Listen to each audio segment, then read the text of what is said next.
Hey guys, tonight we're travelling back, way back to medieval England, where you're about to find out what life was really like as a serf. Spoiler alert, you probably won't survive this. Honestly, just getting through a single week would require more grit than a modern gym warrior pumped up on electrolytes and Spotify hype playlists. But hey, someone's got to milk the cows, dodge the taxes, and wrestle with existential dread in a wool tunic. So, before you get comfortable, take a moment to like the video and subscribe. But only if you genuinely enjoy what I do here. I'm not out here demanding loyalty like some 14th century feudal lord or anything. Let me know in the comments where you're listening from and what time it is right now. Midnight in Manchester, 9 PM in Tallahassee. I want to know how late you're staying up with me. Now, dim the lights, maybe turn on a fan for that soft background hum, and let's ease into tonight's journey together. The rooster's cry cuts through the stillness like a dagger to your eardrum. You don't own a clock, but your body does. It knows that crow means it's barely light out and already too late. The sky's still painted a sleepy grey, and your bones protest as you roll out of your straw-stuffed mattress that hasn't been fluffed since, well, ever. Your body aches from the previous day's labour, tilling, hauling, bending, and sweating. You stretch, but not too much. The thatch roof overhead might crumble if you bump it the wrong way, and you're not in the mood to wear spiderwebs today. You slept on a lumpy wooden platform covered with old wool, next to your siblings, and possibly a chicken or two. There's no privacy here, just bodies, warmth, and the lingering aroma of boiled turnip farts from the night before. Outside, the wind whistles through the cracks in your wall, dragging in damp air and a whiff of manure from the cowshed attached to your house. Yes, your house has a cowshed. That's medieval real estate for you, barn and bedroom, all in one glorious mud-smeared package. You're barefoot the second you hit the floor. Shoes? Nah, that's more of a Sunday luxury. Most days the soles of your feet are your best defence against the biting cold and sharp stones. You step outside, and the ground greets you with its usual attitude, cold, sticky, and completely uninterested in your comfort. The path to the fields squelches with early dew and last night's pig droppings. Your first stop is the well. You crank the bucket down, muscles sore and shoulders complaining. The water is freezing and smells faintly of iron and earth, but you splash it on your face anyway. Hygiene is less about sparkle and more about not actively rotting. You drink straight from the pail, spit, wipe your mouth, and turn back toward the cottage where your family's beginning to stir. Inside, your mother's already lighting the fire, coaxing the embers like they owe her money. Breakfast is the usual: coarse rye bread, a dollop of bean paste, and maybe some onion if you're lucky. You chew slowly, deliberately, because there's no second course, and whatever's left, if anything, is saved for the children. Your day's already mapped out by someone else. Lord William of wherever the hell owns the land, the village, and technically you. You're a serf, which is a fancy way of saying legally stuck. You can't leave, can't own property, and can't really say no to anything he demands, unless you're in the mood for fines, beatings, or being forcibly shaved and paraded around like a goat. Today, your job is to weed the Lord's barley field. Not your barley, his. You've got your own tiny patch of soil near your house, more weed than wheat. But that's just your benefit for being born into bondage. Most of your time and effort goes into someone else's crop. That's called labour dues, and it's about as fun as it sounds. As you walk toward the fields with your hoe over your shoulder, a few other villagers join you, eyes bleary, feet dragging. You nod, maybe grunt. Morning conversations are reserved for later, once the sun's warmed things up and the hopelessness is fully kicked in. You spot Thomas, the village oddball, already singing to himself and trying to juggle stones. He once claimed he'd seen a woman turn into a goose. No one believed him, but they all secretly wish it was true. In a place where your biggest excitement is a two-headed turnip, a goose woman would be a celebrity. The field is massive, and the soil is stubborn today. You and the others form rows and begin the monotonous scrape-scrape pull of weeding. The work is hard, but it has rhythm. Your hands grow numb, your mind wanders. Sometimes you sing, sometimes you argue about how much grain the Lord is skimming, and other times you just zone out to the sound of birds and bees doing their thing while you slowly bake under the rising sun. Around mid-morning a bell rings from the manor. That's not for you. That's for the reeve, the Lord's estate manager, who struts out like he owns the world. He wears shoes, fancy ones, probably hasn't seen his own toes in years. He strolls through the field, checking on the labour, occasionally shouting vague threats or fake encouragement. He doesn't work, he just makes sure you do. By midday you're starving again. Lunch is more bread and maybe some ale. Weak ale, since clean water's hit or miss. Ale's safe, cheap and strong enough to make you forget your ankle blisters for a few minutes. You sit with your fellow serfs in the shade of a tree, tearing bread with dirt-caked hands and swapping gossip about whose goat escaped and whether the miller is hiding grain again. He probably is. That guy's got shifty eyes. One of the older women starts telling a story about her grandmother, who swore she once dug up a bone that screamed when touched. You know it's nonsense, but you listen anyway. Superstition is seasoning for the soul out here. The world doesn't make much sense, so people fill in the blanks with demons, fairies and haunted cow skulls. It's comforting in a weird way. By sunset, your back is a twisted wreck of knots and aches. The field looks the same as it did this morning, but you know you've made progress because every joint in your body's throwing a tantrum.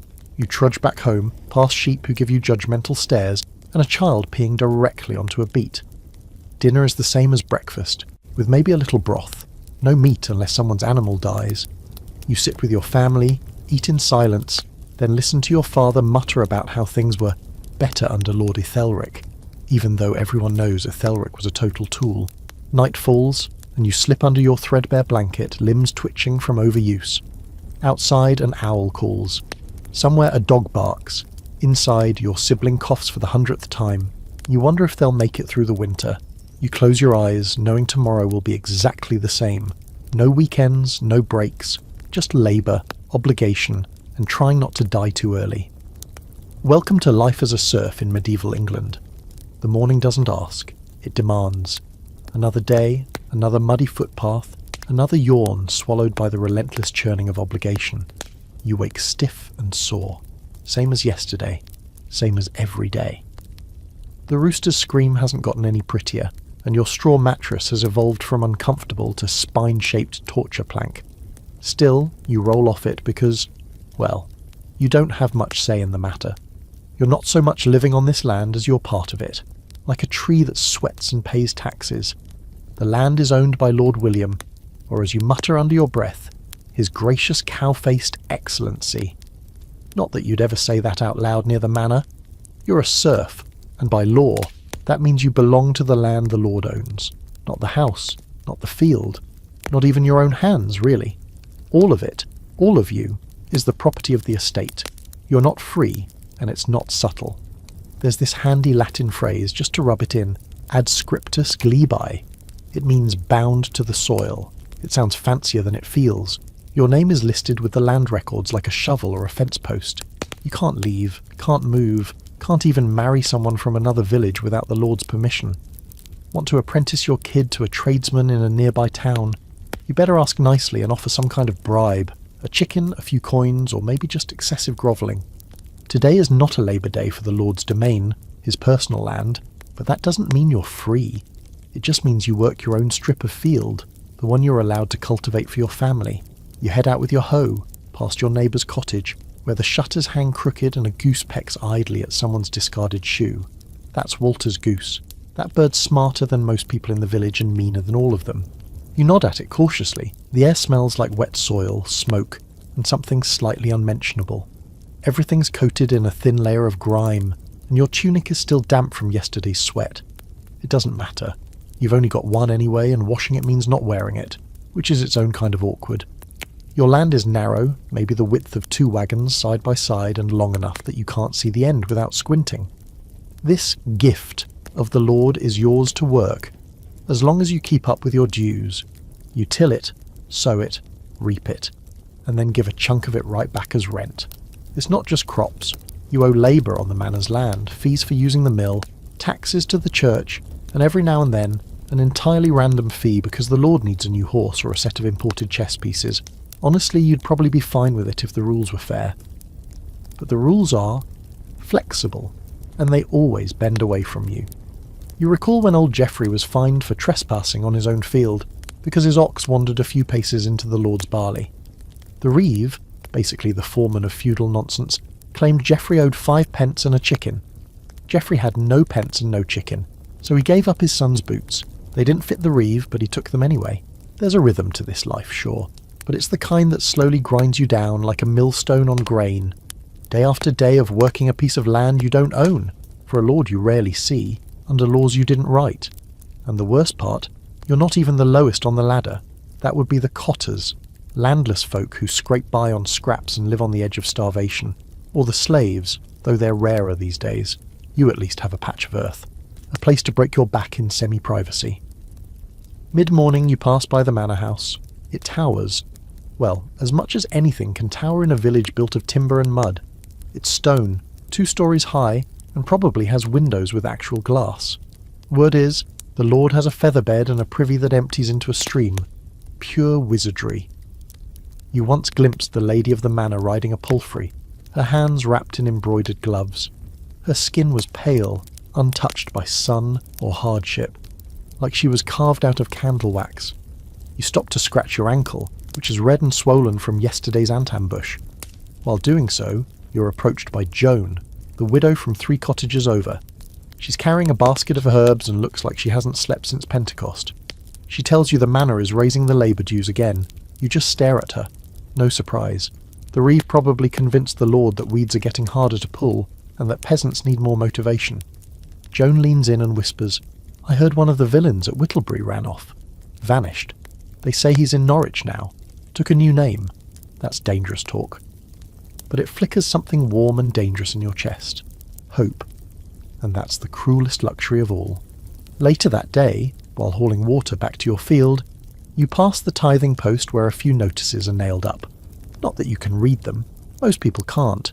But you recognise the seal of the bishop, which usually means more money owed, or another day of fasting that conveniently lines up with someone's wedding feast. There's also a note about a travelling friar who's coming through next week. That's something to look forward to. He usually brings tales from far-off places like London and York. He also smells like cinnamon and sells charms that may or may not keep your cow from dying. As you lean your bucket down, a memory floats up. Something your grandfather said long ago before his back gave out and his mind drifted into cloudy muttering. He said, "The land doesn't love you back. It just tolerates you while you feed it." At the time, you didn't understand. Now, you get it. You give everything to this place. Your sweat, your children, your very name. And in return, you get dirt under your nails and the occasional turnip that isn't mouldy. There's an old debate in the village, one of those philosophical arguments that never goes anywhere. It's about whether serfs are better off than free labourers in the towns. The free folk don't owe labour to a lord, but they're crushed under guilds, taxes and rent. Serfs have security, sure. You won't be evicted. But is that security worth the shackles? You stare out at your strip of land, the weeds creeping back already, and you're not sure. Maybe the town's a cage too, just a shinier one. As the sun dips low and casts the field in gold, you trudge home, bucket sloshing, arms numb. Tomorrow the reeve will come again, and you'll be back on the domain, bent over someone else's grain. For now, you sit by the hearth, eat your stew, and let the ache in your muscles do the talking. The land owns you, and it's not even pretending to apologise. The next morning arrives with the subtle grace of a punch to the ribs. There's no sunrise meditation or artisanal breakfast bowl waiting for you. Just the same stale breath, the same cold air leaking through the doorframe, and the ever-present aroma of damp wool and wet ash. And taxes. Not the smell of them, but the looming, inescapable presence. Like someone's left the door open and let the concept of taxes live rent-free in your brain. You stretch, if it can even be called that. It's more of a reluctant unravelling. Your shoulder clicks, your knees ache, you stand upright and feel like a bundle of sticks tied loosely together. But you move because if you don't, the system starts charging you for the privilege of existing. And today, lucky you, is one of those glorious days that reminds you your entire body is, legally speaking, a taxable asset. You shuffle outside to relieve yourself behind the house, carefully avoiding the neighbour's pig. It eyes you like it knows too much. Once you're done, you head to the village centre where the bailiff is already barking instructions and the reeve, local enforcer of the Lord's will, is lurking around with his little notebook of doom. It's not actually a notebook, more like a wax tablet and stylus, but it feels like he's writing your sins down for future punishment. Today is Tallage Day, or Fun Tax Day, as nobody calls it. The Lord has summoned additional funds for some reason. Maybe he wants to host a feast, or buy a new warhorse, or bribe a bishop. Who knows? You're not told why, only how much. The village must pay a lump sum, and how it's divided up? That's the reeve's job, which means your family gets a chunk roughly equivalent to 1.5 chickens and your soul. If you can't pay in coin, you pay in kind. That might mean a jug of ale, a few sacks of grain, or a goat, assuming you even have a goat. If you're really unlucky, you get assigned more labour, and no, you don't get to choose what kind. One year, you had to carry stones up a hill for a wall that still hasn't been finished. Another time, you helped rebuild the mill after a storm blew the roof off, only to be charged later for using it. There's also the church tithe, which you're supposed to pay every year. That's 1/10 of everything you produce. Harvest 10 sacks of barley, one goes to the church. Have 10 piglets, the church gets a piglet. Bake 10 loaves, hope God likes carbs. The local priest is a decent man, all things considered, but even he can't bend canon law. And when he reminds you that these offerings are for your eternal soul, you smile and nod while wondering what a soul actually costs on the open market. Midday rolls around, and the tax collectors arrive from the nearby town. They come in on horses, actual horses, not shaggy, half-starved ponies like yours, and they wear cloaks with little emblems that mean, "Don't mess with me." One of them is clean-shaven, with hands that clearly haven't seen a plough in their entire privileged life. He announces the assessed value of the village's dues and makes a point of sighing when someone hands him muddy coins. Your neighbour, Agnes, tries to pay her portion with salted fish, and the collector wrinkles his nose like she's insulted his lineage. "That's not acceptable," he says in a voice that makes you want to accidentally dump a chamber pot on him from a second-story window. Unfortunately, there are no second stories in the village, and the only pot is currently being used by your grandfather. So you step forward and offer to take on some of Agnes's labour in exchange for a small pouch of barley. It's not altruism, it's strategy. If you can stay in good standing with your neighbours, they'll back you the next time your pig gets sick or your roof caves in. In this world, kindness is transactional. Community is the only insurance policy you've got. Once the collectors are gone, the village lets out a collective sigh. No one's happy, but at least it's over, for now. You head to the fields with your hoe, your arms still tired from yesterday, and your mood somewhere between irritated and existential. You keep thinking about that ledger the reeve carries around. Every transaction, every labour assignment, every debt, he writes it all down.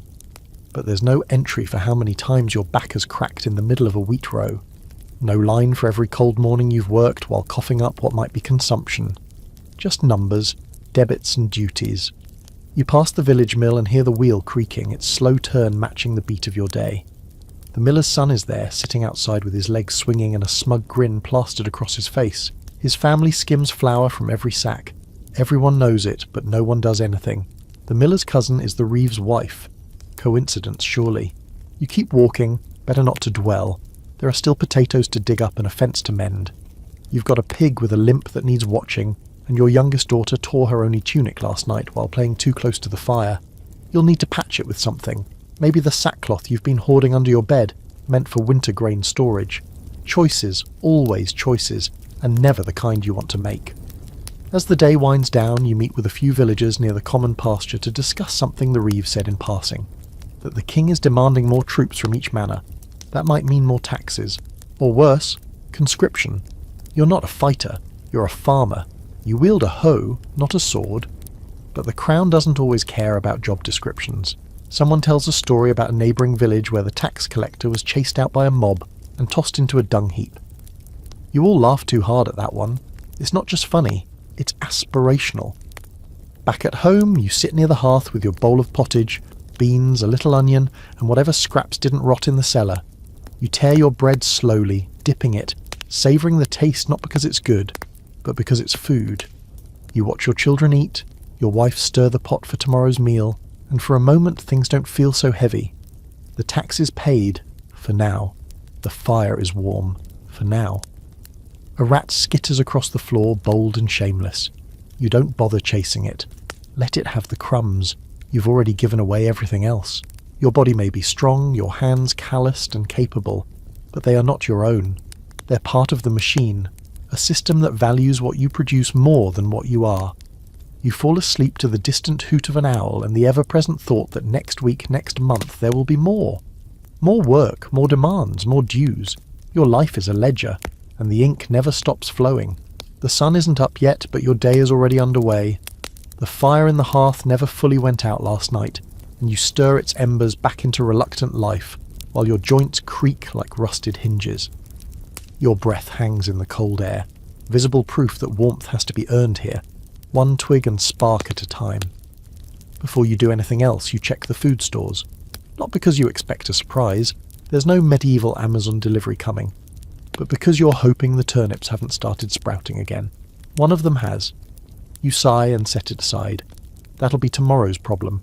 The morning meal is plain, bread from yesterday, hard enough to dent your front teeth, and a ladle of thin pottage that tastes like regret and a whisper of cabbage. You let the youngest eat first, then your wife, then the rest of the family in whatever order the hunger dictates. You're last. Always last. The Lord may take your work, but hunger takes your patience, and you've learned to swallow both without complaining. Today isn't a work day for the Lord, nor is it tallage collection or some mandatory village repair task. Today is for your own fields, or at least the little strip of land you're allowed to grow food on. It's not much, narrow as a blanket, rocky, temperamental, but it's yours to feed your family. Kind of. Technically, the land still belongs to Lord William, and so does everything on it. But in practice, you tend it as if it were sacred, because it's the only thing standing between you and starvation. You shoulder your hoe and head out through the low morning fog. It hugs the village like a wet cloak, and the sound of distant coughing cuts through the stillness. Old Thomas, probably. He's been hacking since last harvest, and everyone's quietly taken bets on whether he'll make it through winter. You're not sure what the prize is, other than slightly more firewood to go around. As you reach your field, the soil's damp underfoot, not bad for planting peas if it doesn't rain again and flood everything like it did 3 years ago. You still remember that season. Crops drowned, children got sick, and one family had to boil their leather shoes to make broth. You helped them, sharing what little you had. It bought you goodwill, but nearly cost you your own health. You work methodically, breaking the ground, clearing stones, and dropping seeds with practiced precision. Your hands move on their own, more muscle memory than conscious thought. It's meditative in a way. The only sound is the occasional bird and the scraping of your hoe. For a moment it's just you and the land, and you can almost forget the hierarchy looming over everything like a bad smell. Your lunch is eaten in the field, a hard-boiled egg, a chunk of bread, and a sip of thin ale from a goatskin flask. You eat quickly, not because you're in a rush, but because food left out too long attracts flies, and you've already accidentally crunched enough bugs this month. You wipe your mouth on your sleeve and keep working. Mid-afternoon, your neighbour Alice passes by on her way to the stream. She's hauling laundry and muttering something about her daughter's ruined shift. She pauses to gossip, and you oblige, if only for the mental break.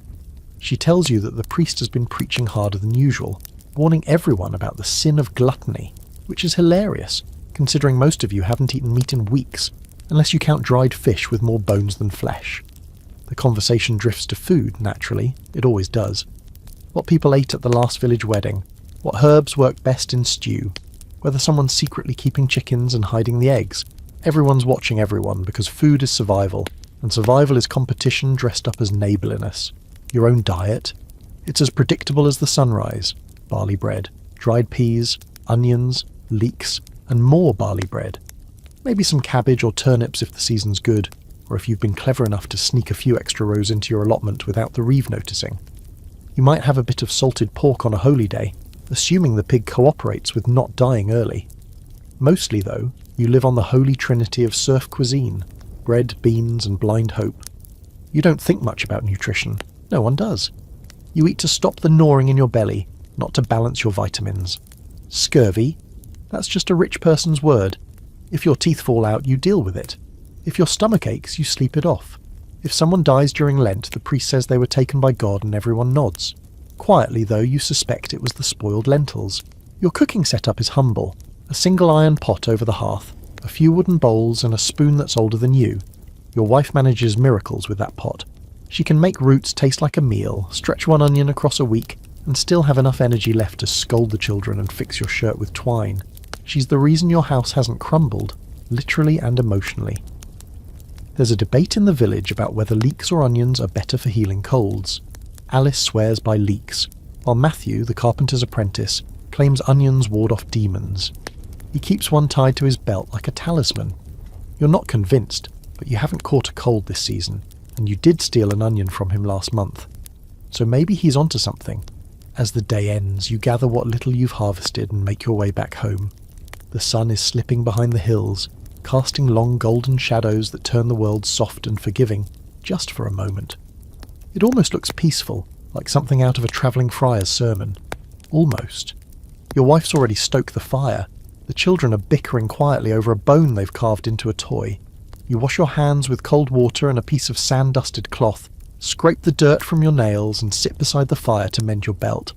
The leather's cracking, but if you tie it tight enough, no one will notice. Dinner is barley stew with wild greens. No one says much while eating. Everyone's tired, but not unhappy. It's the kind of quiet that's not quite peace, but not despair either. Just the usual end-of-day fatigue that settles over you like a well-worn cloak. Later that night, as you lie down beside your wife and listen to the wind whisper through the cracks in the wall, your stomach growls faintly, but it's not unbearable. You've eaten enough to sleep, and that's a luxury not everyone in your village has tonight. Your dreams are the same as always. Fields that don't flood, animals that don't die, a loaf of bread so big it feeds your whole family for a week. In the dream, you eat until your belly is full, and you laugh without fear. In the real world, your belly's not full, but you're still laughing. Quietly. Because your youngest just kicked you in the shin in her sleep, and muttered something about cabbages winning a race. Life, even in all its harshness, has a few strange comforts, and bread, for all its monotony, still tastes like survival.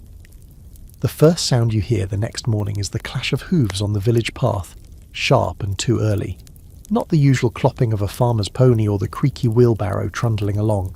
No, this is faster, louder, and paired with the huffing breath of a horse that was made to run hard. That's never a good sign.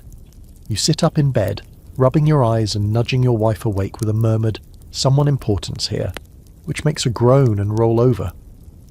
Outside, the village is already gathering like bees around a broken hive. People step cautiously from their homes, pulling cloaks tight, faces wrinkled with suspicion. You join the slow trickle toward the green, where the manor's steward, a short, pale man with an impressive sneer, is reading off a parchment with all the enthusiasm of a bored hangman. You're barely awake, and already your guts are sinking. By decree of Lord William, no villager shall take timber, branches or firewood from the eastern woods without formal leave. All previous privileges are hereby revoked. Murmurs rise like smoke. The eastern woods have been your lifeline for years. Everyone takes from them kindling, mushrooms, wild berries, the occasional hare if you're lucky and quiet. You're not poachers, you're just cold. The steward continues without looking up. Any breach will result in a fine of 3 pence or equivalent labour. He rolls up the scroll like he's done being reasonable, which is funny because he never started. Then he trots off, leaving the reeve to deal with the crowd that's not quite angry but no longer polite. You don't yell, though part of you wants to. You just turn and walk back toward your home, grinding your teeth the whole way. That new decree is going to hit hard when winter deepens. Wood is life. Without it, you freeze, or you get sick from damp air, or your children do. It's just another reminder. Your daily choices aren't yours. Even the basics, warmth, food, shelter, are permitted, not guaranteed. You don't live under laws, you live under permissions. They can be given, and they can be snatched away. Later that morning you're summoned. Not just you, but most of the men in the village. The manor fields need clearing.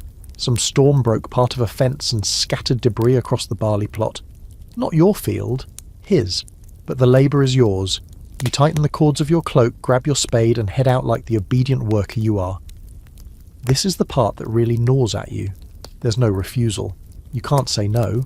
Well, you can say no, but then comes the fine, or the public scolding in front of the manor court, or a few extra days of work tacked on quietly when no one's looking. The system doesn't need chains. It has customs. Everyone knows their place, and if they forget, there's always the reeve to remind them with a carefully tallied, "Oops, looks like you're behind on your duties." You reach the fields, and the damage isn't terrible, but it's tedious.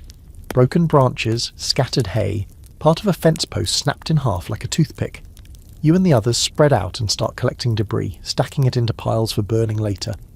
The wind is brisk, making your fingers numb, but you don't stop. Not because you're a hero, but because you don't have a choice. While working, you hear a story from Henry, the blacksmith's son. Apparently someone over in Grafton was punished for marrying without the Lord's permission. The marriage was annulled, and the groom was fined a whole pig and 3 days of labour. You pause mid-lift, incredulous. For marrying, you ask. Henry nods. They said she was from another manor, property of a different lord.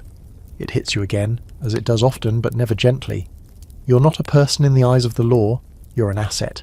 A breathing, walking, slightly smelly tool of the estate. Even love needs permission. You think about your own wedding day. It was small. A priest under a tree, a jug of ale passed between hands, and your wife's smile.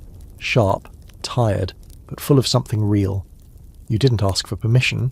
You just did it. And somehow, no one stopped you. Maybe the reeve was drunk that week. By late afternoon, the work is done. Mostly. You walk back with the others, mud clinging to your feet, your back a symphony of aches. There's no payment, no thanks, not even a nod. This is just customary duty, just what you're supposed to do. As you pass the manor, you spot the Lord's dogs lounging in the sun, fat, pampered things. Their collars look more expensive than anything you own. One of them yawns. It's hard not to take it personally. Evening brings a bitter chill, and with the eastern woods now off limits, you resort to scouring the ditches for any dry brush or wind-blown twigs. You find a few and stuff them into your tunic, ignoring the sharp poke of a splinter against your ribs. You're not the only one. Others are doing the same, pretending not to see each other.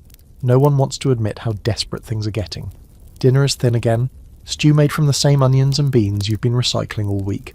Your wife throws in a bit of stale bread to thicken it. It helps. The kids eat fast, which is both flattering and concerning. You save the last spoonful for your oldest son, who's growing faster than your garden ever will. After the meal, your wife mends a shirt by candlelight while you sit beside her, sharpening a dull knife on a stone that's more wish than tool. You talk about nothing. Weather, gossip, the priest's sermon. It's not deep, but it's warm. Conversation is one of the few things no one can tax. That night, you lie awake a little longer. You think about how every part of your life is tracked, taxed, or tethered. Your hands plant seeds that feed others. Your time fills barns you don't own.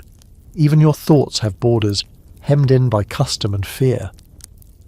There's an old tale the reeve once mocked, a story of a man who dug a tunnel from his village to the woods, living underground until he reached freedom.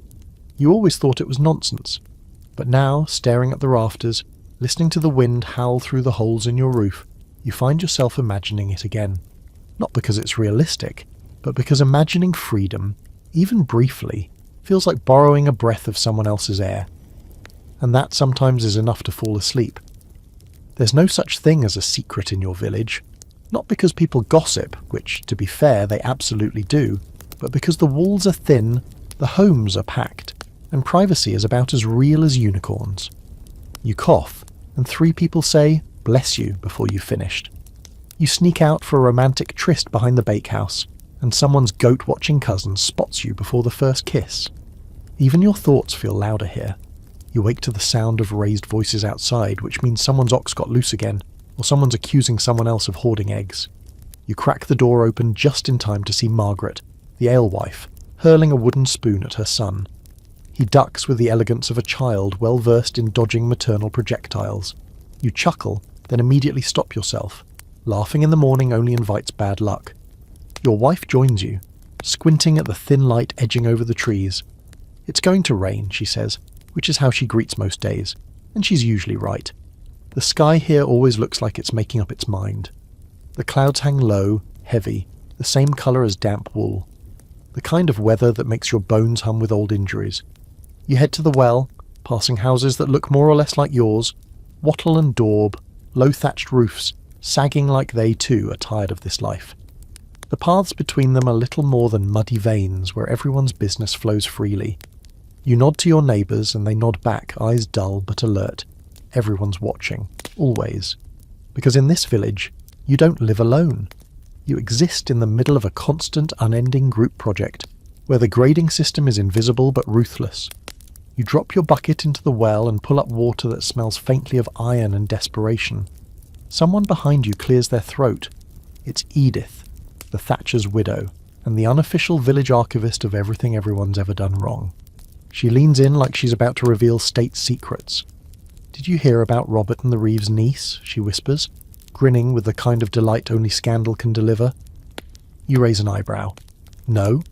"Well," she says, looking around for dramatic effect, "they were caught in the barn, rolling in the hay. Twice." You blink. "Twice in the same barn?" "No," she says smugly. "2 different barns." She gathers her shawl like a magician after a final trick and walks off, her morning now complete. By the time you return home, your wife has already heard the story from someone else. She smirks, and you both share a silent look that says, "We should probably pretend to care, but let's not." You eat breakfast in near silence, except for the children bickering about who got the larger piece of onion in their bowl. You can't prove who's right, so you finish the onion yourself to settle the matter. Father of the Year. Today's task is repairing a bit of the village wall, a humble defence made mostly of thorn bushes and wishful thinking. The hedgerow has been breached, likely by an adventurous pig or a determined child. Either way, someone trampled it, and now it needs patching. You and 3 other villagers head out with spades, saplings, and a vague plan. Along the way, you talk, because if you didn't talk, the silence would swallow you. Thomas tells a story about his cousin who went to York and saw a market where people sold sweet pastries the size of your head. Agnes rolls her eyes and mutters that it's probably a lie. Geoffrey, ever the philosopher, wonders aloud whether rich people have to go to the loo like the rest of us. You all agree they do, but probably in gold pots. By midday, you've patched a decent stretch of the wall and have a few scratches to prove it. Your hands are sore, your boots are soaked, and you're starting to smell like wet moss. But there's something oddly satisfying about it. You worked together, got something done, and nobody cried, bled, or died. In a medieval village, that's a win. Afterward, the 4 of you sit in the grass to eat. Your lunch is a crust of bread and a bit of soft cheese you've been saving. You share it, of course, because sharing food is the unwritten rule. It's not about generosity, it's about survival. If you hoard today, no one shares tomorrow, and tomorrow might be the day your cow gives up the ghost. The conversation drifts into deeper waters. Someone brings up the old sin-eater from 3 villages over. You've never seen him, but rumours say he can pull the sins right out of a dying man's soul, swallowing them like breadcrumbs. He gets paid in bread and beer. "So," Thomas says, mouthful, "he eats sin. But how do we know it works?" You all sit in silence for a second, staring at the grass. "No idea," Agnes says finally, "but it's a good job. Free food, no taxes, no marriage duties." Everyone laughs. It's not funny, really, but laughter keeps the rot out. You lean back, eyes half closed, letting the weak sun warm your face. For a moment, you imagine you're somewhere else. Not a serf, not a bound man, just a person lying in a field with friends, full belly, warm feet, no duties, no lord, no debt. But the moment doesn't last. As you walk home that evening, you pass the Reeves' house and spot his niece. Yes, that niece, sweeping the doorway. She doesn't look guilty or scandalised. She just looks tired. Same as you. Probably already tired of being a rumour. Back home, your wife is making something ambitious. A stew with turnips, beans, and dried herbs. It smells like heaven, or at least like something you haven't had in a while. You kiss her on the cheek and she grumbles at you with a smirk. The children are playing a game with sticks and stones, shouting rules that change every 30 seconds. No one wins. That's part of the game. After dinner, you sit by the fire with your wife, sharpening tools and listening to the wind rattle the shutters. She asks if you've heard about the Reeves' niece. You lie and say no. Not because you care, but because you'd rather not keep the cycle going. You let the village swirl around you, but tonight you choose silence. Lying in bed later, one child snoring on your stomach, another curled behind your knees, you stare up at the rafters and listen to your wife's breathing even out beside you. The village may know everything, but in this one square of straw and skin and breath, you have peace. And in a world where even your time is taxed, peace, however brief, is its own kind of rebellion. You don't go to church because you feel especially holy. You go because not showing up guarantees trouble. If you're lucky, it's just a stern look from Father Amen. If you're not, it's a public rebuke mid-sermon, where he names your sins aloud in that calm, terrifying voice of his that makes you want to sink into the stone floor like a guilty worm. So today, Sunday, you rise early, wipe the worst of the grime from your hands and face, and don the least wrinkled tunic you own, which is saying something. The church bell starts its lazy toll just after sunrise, echoing across the village like a call to judgment. Its rope is frayed, its bell cracked, and it's always slightly off-key, which feels poetic given the state of everyone's souls. You walk with your family down the damp path to the church, boots squelching in familiar mud, dodging a goose that clearly thinks it owns the road. The building itself is the oldest thing in the village besides Agnes and possibly the pig that lives under the grain loft. It's small, stone, and cold, with narrow windows and a smell that's part incense, part mildew, and part sweat-soaked repentance. The walls are decorated with faint, crumbling images of saints and demons that you've stared at since childhood, half terrified, half bored. There's a painting of St. Sebastian full of arrows that gives your youngest nightmares, but you keep coming anyway. Because this place isn't just where you worship, it's where you find out everything. You sit on the hard wooden bench, pressed shoulder to shoulder with people you know too well. Behind you, someone coughs. In front of you, the Reeves niece shifts uncomfortably. At the front of the church stands Father Eamon, as thin and dry as a winter twig, his voice sharp enough to peel bark. The sermon begins with hellfire, as always. Apparently too many people have been idle. Sloth, he says, is a sin that invites the devil in through the back door. You bite your tongue. Idleness isn't even an option in this life. But you know better than to argue with a man whose belt includes both a rosary and a switch.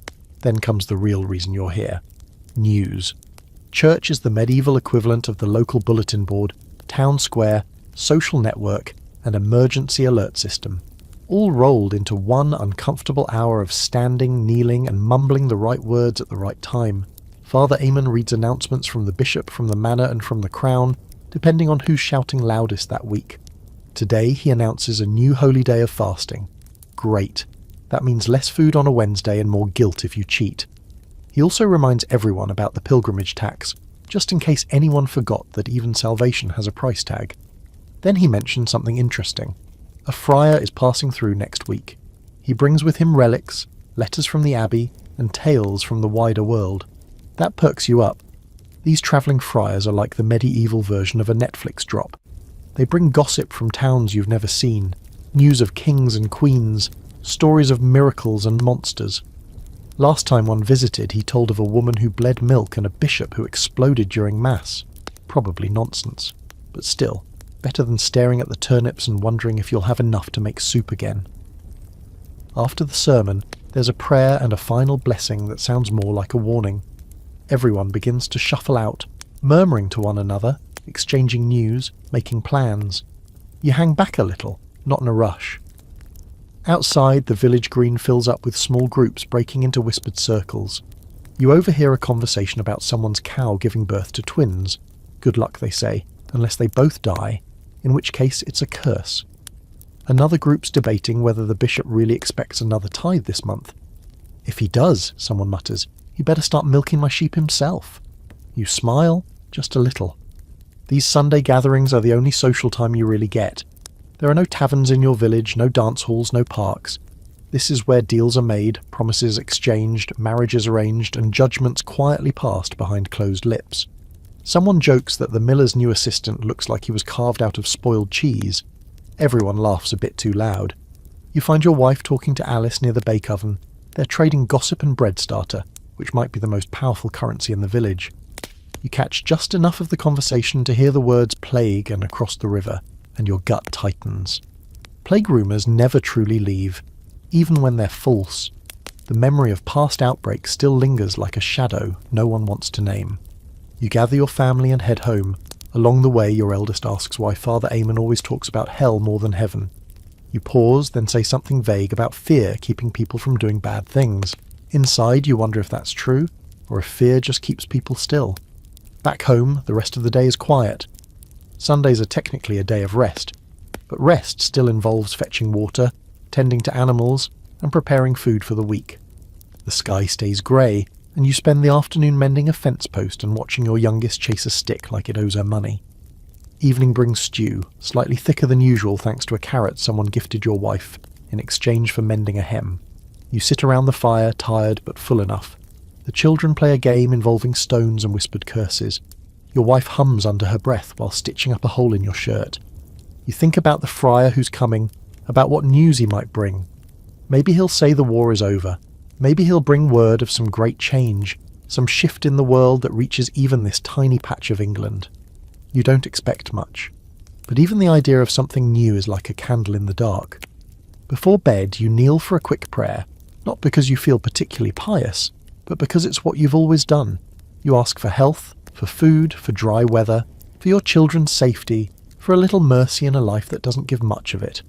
Then you lie back on the straw, listen to the wind outside, and wonder what the friar will look like. Whether he'll smell like rosemary and miracles, or just more mud and old stories. And whether the stories he tells will make you feel bigger, or remind you just how small you really are. The first time you ever looked forward to a holy day, you were about 8, and someone promised honey cakes and dancing. You got neither. It rained sideways for most of the day. Your mother was stung by a bee trying to fetch herbs, and the only thing that danced was your father's knee as he bounced in pain from stepping on a pitchfork. Still, there was no work, and back then that was magic. These days it's mostly just wet. Holy days are the closest thing you have to time off, if you count fasting, standing for hours in church, and being judged by your neighbours for blinking too much during the priest's sermon as off. But technically, yes, you're not expected to be in the fields today.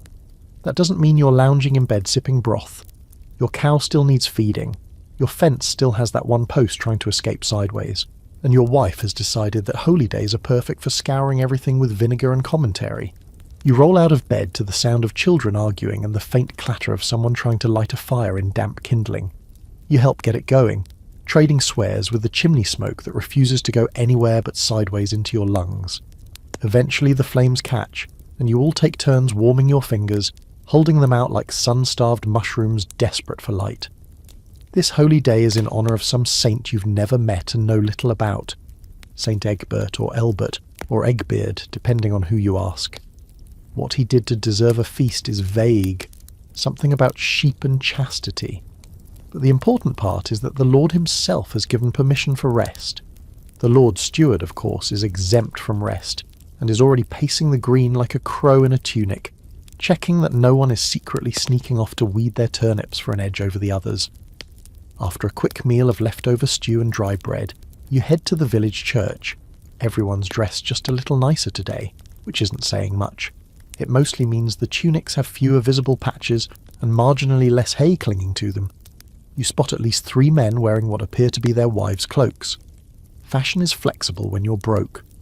Father Eamon is already at the front, his voice bouncing off the stone walls with righteous urgency. He loves holy days. More souls, more confessions, more chances to tell people they're living wrong. Today he's particularly fired up.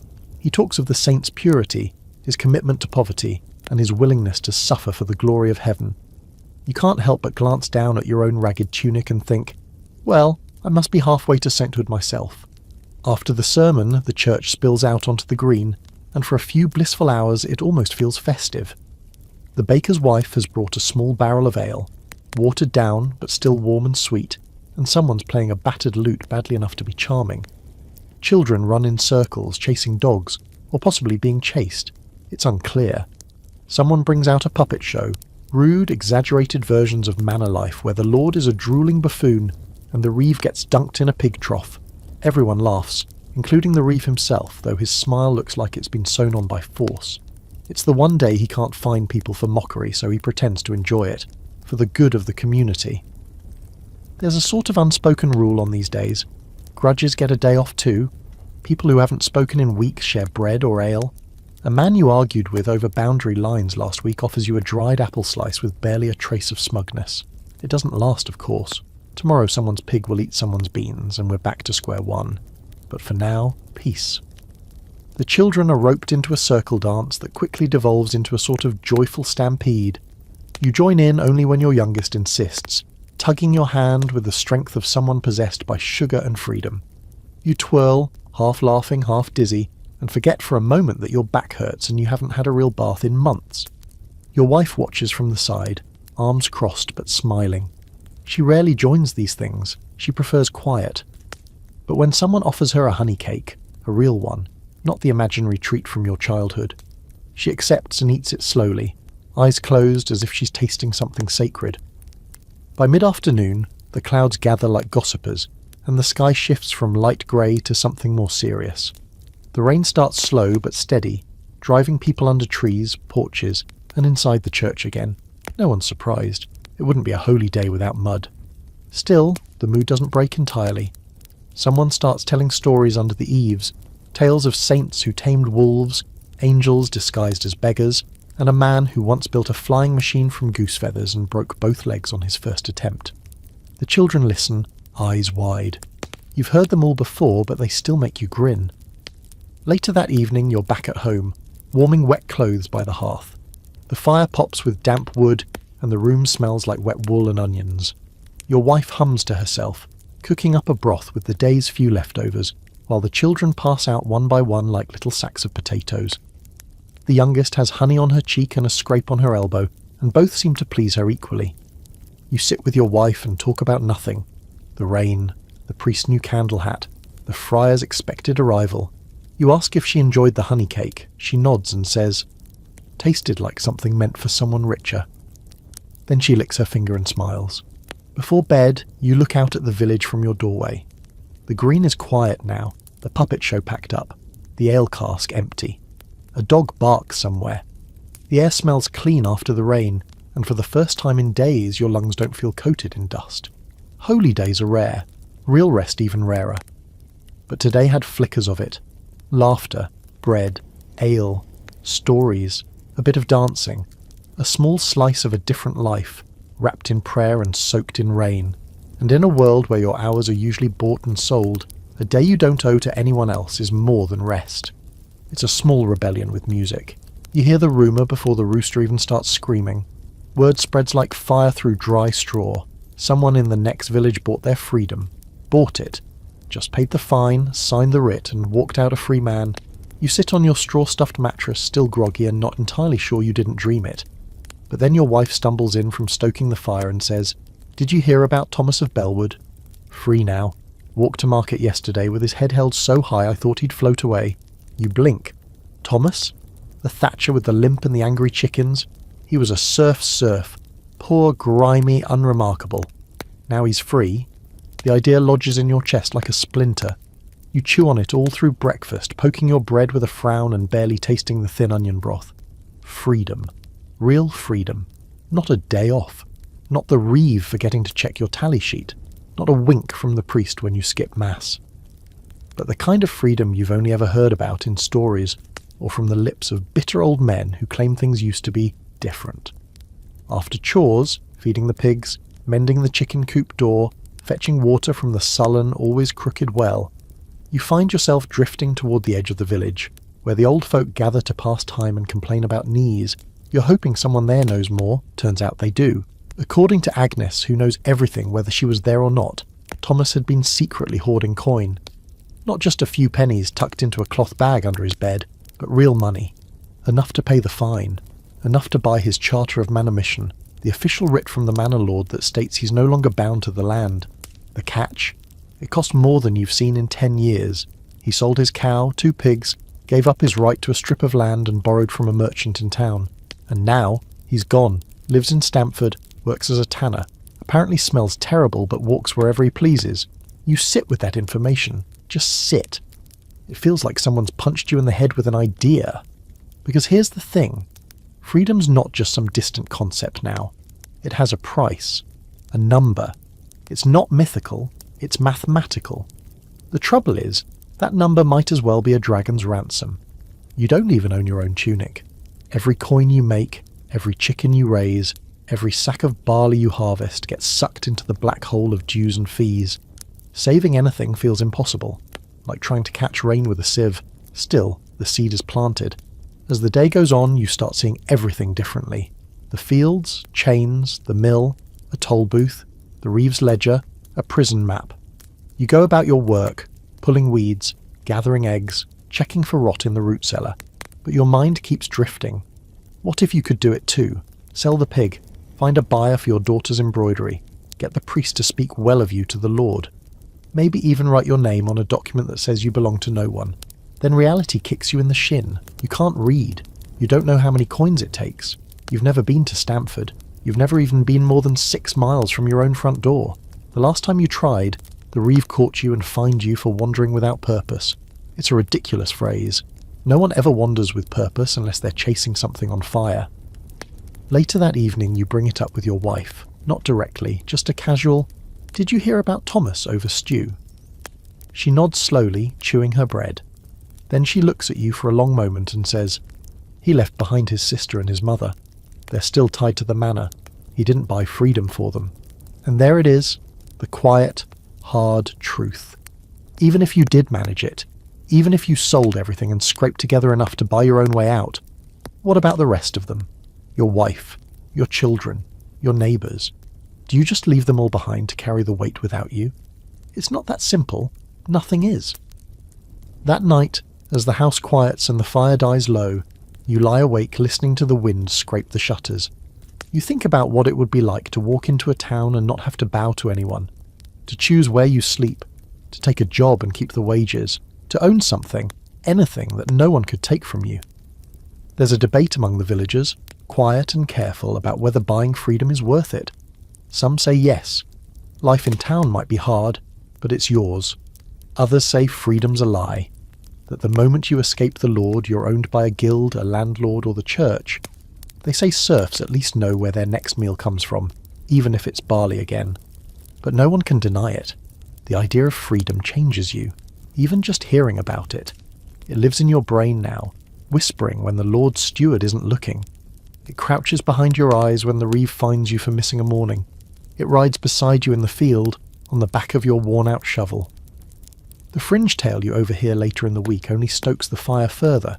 Someone says there's a group of free peasants near Norwich who've formed a fellowship, a little commune of former serfs who bought or fled their way out. They live together, share work, protect one another. It sounds absurd. Sounds like something made up by drunk shepherds, but the idea sticks. The next morning you find yourself measuring things differently. That fence post? Worth a few coppers? That extra row of beans? Could be bartered. The embroidery your daughter stitched with clumsy but sweet care? Might fetch a coin or two at market if you're lucky. For the first time in years your thoughts stretch beyond the manor. You're still a serf, still tied, still taxed and tracked and timed. But now you know there's a door. A very expensive, very risky, possibly imaginary door. Still, it's there, and you can't unsee it. You wake up sore, but it's not the usual kind. This ache is personal. It's revenge for generations of bad posture, long hours, and your family's proud tradition of being the manor's designated dung pit diggers. Your back twinges the moment you try to stand, and your knees seem to be reenacting a siege. You groan, roll over, and find your youngest child fast asleep on your arm, drooling contentedly. That part, at least, is sweet. The rest? Not so much. Today's one of those days that makes you question your bloodline. You're not harvesting barley or helping patch the road. Today, you're doing the job your father did, and his father before him. You're cleaning out the latrine pits behind the manor grain store. You like to think there's a special place in history for families like yours, unacknowledged, underappreciated, but absolutely essential. It's not glamorous. No one writes songs about the noble dung haulers of East Wicking-on-Marsh. But without people like you, everyone else would be ankle-deep in their own sins, literally. You grab your tools, a battered wooden shovel, a pail with one handle, and a piece of old cloth to tie around your nose. It doesn't help much. The smell cuts through like a sword through soggy bread. As you walk to the pit, the wind shifts and carries the full bouquet of last week's stew and yesterday's panic down your way. Of course, the manor's toilets aren't toilets in the modern sense. They're just holes, deep, dark and full of regrets. Your job? Dig it out. Spread the night soil in a field far enough from the village so people can still pretend food grows by magic. It's a grotesque dance of logistics. Where to carry it, when to apply it, how to not slip and fall into it. You'd laugh, but you're too busy gagging. Other villagers give you a wide berth today. They don't say anything. They just nod grimly and look away. Everyone knows it's your turn. No one envies it. But they're glad it's not them. You can almost feel the better-you-than-me energy radiating off your neighbours as you pass. You reach the pits and set to work. The smell is so strong it has a personality. Vile, aggressive, and just a bit smug. You mutter curses under your breath and start scooping, moving slowly, carefully, with the grim precision of someone who has absolutely no margin for error. One misstep and you become a cautionary tale. It's during this delicate operation that Henry, the blacksmith's apprentice, wanders over to chat. He keeps a generous distance, arms folded and face half covered. "You ever think," he says thoughtfully, "that some poor soul's entire legacy is going to be shoveling this for the next 100 years? You glance up. "Yeah, that soul's me." He laughs, then asks, "Why don't you try getting out of it? You've got decent arms. You could join the levy, go fight in France, probably only die a little." You wipe your forehead with your sleeve and say, "Because I like my arms attached.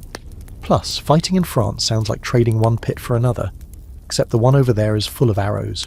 It's not just the job that's disgusting, it's the fact that you didn't choose it. You inherited it, like a family curse. Your father did this work for years until his joints refused to bend anymore. Even then, he trained you. Told you which pits drained fastest, which shovels lasted longer, how to angle your shoulders to avoid splashback. Real pearls of wisdom. And now it's yours, and one day it might be your son's." That thought hits harder than the smell. You pause and sit on a stone near the pit, chewing on a bit of dried apple and breathing through your mouth. There's no escaping the stink.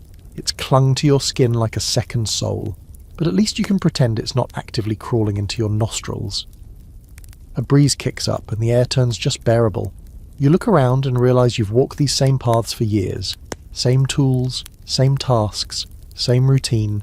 And it's not just you, it's the carpenter's son, already apprenticed at 10, the Reeves' nephew, already scribbling in the manor books, even the priest's helper, young and wide-eyed, already parroting sermons about suffering with a slightly unnerving grin. Jobs don't just get done in the village, they get passed down, like tunics and soup bowls and grudges. You're not really allowed to want anything else. Wanting something else gets you labelled as difficult, or disloyal, or dangerous. There's a fringe tale that floats around the village fires sometimes, about a serf's son who ran away, disguised himself as a monk and became a scholar in Paris, studied Latin, copied books, even advised a bishop. They say he left behind a note that said, "I got tired of digging holes." You want to believe it's true, not because you plan to do the same, but because it would mean that sometimes the cycle doesn't repeat. After a while, you finish the job. You bury the last of the night's soil in the outer field, cover it with straw, and mutter a short prayer for anyone who eats from this patch come harvest. You rinse your hands in the stream, though the smell will stay for days. You scrape your boots on the stones. You even burn a piece of old cloth to try and erase the evidence. It doesn't help. Back home, your wife doesn't say anything when you walk in, reeking like the underside of the world. She just gestures to the back corner, where a bucket of lavender water waits. You strip off your tunic and scrub yourself like the guilt itself is in your pores. The water turns cloudy in seconds. Dinner is quiet. The children eat quickly, keeping a careful distance. Your wife serves you last, after the worst of the smells faded. She hands you a bowl of turnip mash with extra salt. A peace offering, maybe. Later in bed, you stare at the ceiling and try not to think about anything. But your thoughts creep in anyway. Not about Thomas the free man or the friar with stories or the taxes or even the war in France. You're thinking about your son. How he helped you carry tools today. How he tried to be brave when the smell hit him. How he asked, eyes wide, hopeful, "Do I get to do this one day too?" You didn't answer him then. And now, in the dark, you still don't have an answer that feels right. The wedding is all anyone can talk about, even though nobody really knows if it's a celebration or a punishment dressed in white linen. Margaret the weaver's daughter is getting married to that red-headed boy from the northern fields, Robert, the one with the lazy eye and surprising biceps. You wouldn't call it a love match exactly. More of a practical agreement wrapped in hopeful glances and sheepish smiles. Still, around here that's practically a fairy tale. Weddings in the village are a strange blend of joy, obligation and chaos. They aren't just about two people. They're a community event, a public notice, a logistical operation, and, depending on the family's luck, a license for brief, glorious indulgence. The Lord has approved it, of course. That part comes first. You can't just go marrying whoever you fancy without permission. Serfs don't belong to themselves, so marriage between two manors, or even two strips of land owned by the same one, has to be cleared, recorded, and sometimes taxed. Yes, you need to pay to fall in love, or at least to legally stay in love without consequences. You remember when you were married. The formality of standing outside the manor hall, waiting for the steward to acknowledge you. The sheep you had to offer as a merchant, a marriage fine, so that your wife could leave her father's cottage and move in with you. The sheep died 2 weeks later, by the way, tripped over its own leg and drowned in a puddle. Bad omen, maybe, but here you are. Preparations for Margaret and Robert's wedding start before the roosters even considered waking up. Everyone's expected to help. Weddings are rare and expensive, and unless you're extremely lucky or exceptionally fertile, most people only attend 1 or 2 in their lifetime that aren't their own. You're assigned to help set up the trestle tables near the old oak, one of the only places flat enough to pretend it's a party ground. The tables are wobbly, legs tied together with fraying rope, and the benches have been scavenged from several cottages. There's already a line of children testing each one with the destructive glee of small gremlins. You wave them off with a threat that sounds more dramatic than you can back up. The bride's family provides ale, the groom's family provides meat, rabbit and miraculously a goose. The ale is weak, as always, and the goose is more bone than bird, but it's still the most luxury you've seen on a table in months. Bread is borrowed, baked in batches across the village over the last few days. The miller's wife even tossed in a jar of salted plums, and everyone stares at it like it might burst into song. The ceremony itself is quick. A simple blessing from Father Amon beneath the oak tree, hands tied with a strip of wool, rings exchanged, a carved bone circle and a copper band, rescued from someone's late uncle. Then it's over, they're married, and now comes the part everyone's really here for, the feast and the folly. The ale starts flowing, and so does the laughter. Someone brings out a flute that sounds like a duck in distress. Another man drums on a barrel with a spoon. It's technically music, though probably not by any noble standard. The dancing begins, stiff at first, then looser as the ale kicks in. You get dragged into it by Agnes, because she always does, and you trip over your own feet twice before finding a rhythm that only occasionally resembles walking. The children chase each other around the table, smacking each other with wildflower crowns and bits of old ribbon. Your own youngest daughter has tied 2 flowers to her hair and insists she's now the Queen of Spring, even though it's October. No one corrects her. Let her rule. As the night deepens, so does the mischief. Someone tries to walk across the trestle table like it's a bridge. They make it halfway before falling into the goose bones. Laughter erupts. Bread gets thrown. Someone catches it in their mouth and is declared the village hero, at least for the next 5 minutes. You find yourself next to Robert's uncle, a man with suspiciously clean boots and a suspiciously dirty laugh. He tells you that in his youth he ran away for 3 whole weeks to join a travelling band of minstrels, said he played the tambourine and fell in love twice. You ask why he came back. He just shrugs and says, "Winter." Later in the evening, the bride and groom are led away to a tiny, hastily cleaned out storage hut, where they'll spend their first night. A handful of children try to follow them giggling, but are herded back by older siblings. You remember your own wedding night. Not romantic exactly. There were rats, and the roof leaked, but you were both too tired to care. It was yours, and that was enough. Once the couple's gone, the party continues, as parties always do when no one wants to admit it's over. People dance badly, sing loudly, and eventually collapse into soft heaps of laughter and ale breath. You sit with your wife under the tree, her hand resting on your knee, both of you watching the stars blink into existence through the branches. "I hope they're happy," she says quietly. You nod. They have to be. That's the rule. There's a moment of stillness, you breathe it in, but even on a wedding day the cracks are there. You overhear someone grumbling that the steward added an extra tithe to approve the marriage. Someone else whispers that the bride's older brother wanted to marry a girl from another manor but was denied. Not enough sheep, they said. Another man jokes that the real marriage is between the Lord and your labour. Still, no one says these things too loud, not tonight. Eventually you walk your family home, arms full of sleepy children, your feet sore from dancing and your throat dry from talking. The house smells like old smoke and damp wool, familiar and worn like a second skin. Lying in bed, you can still hear the distant hum of the flute, the low thump of laughter fading into the night.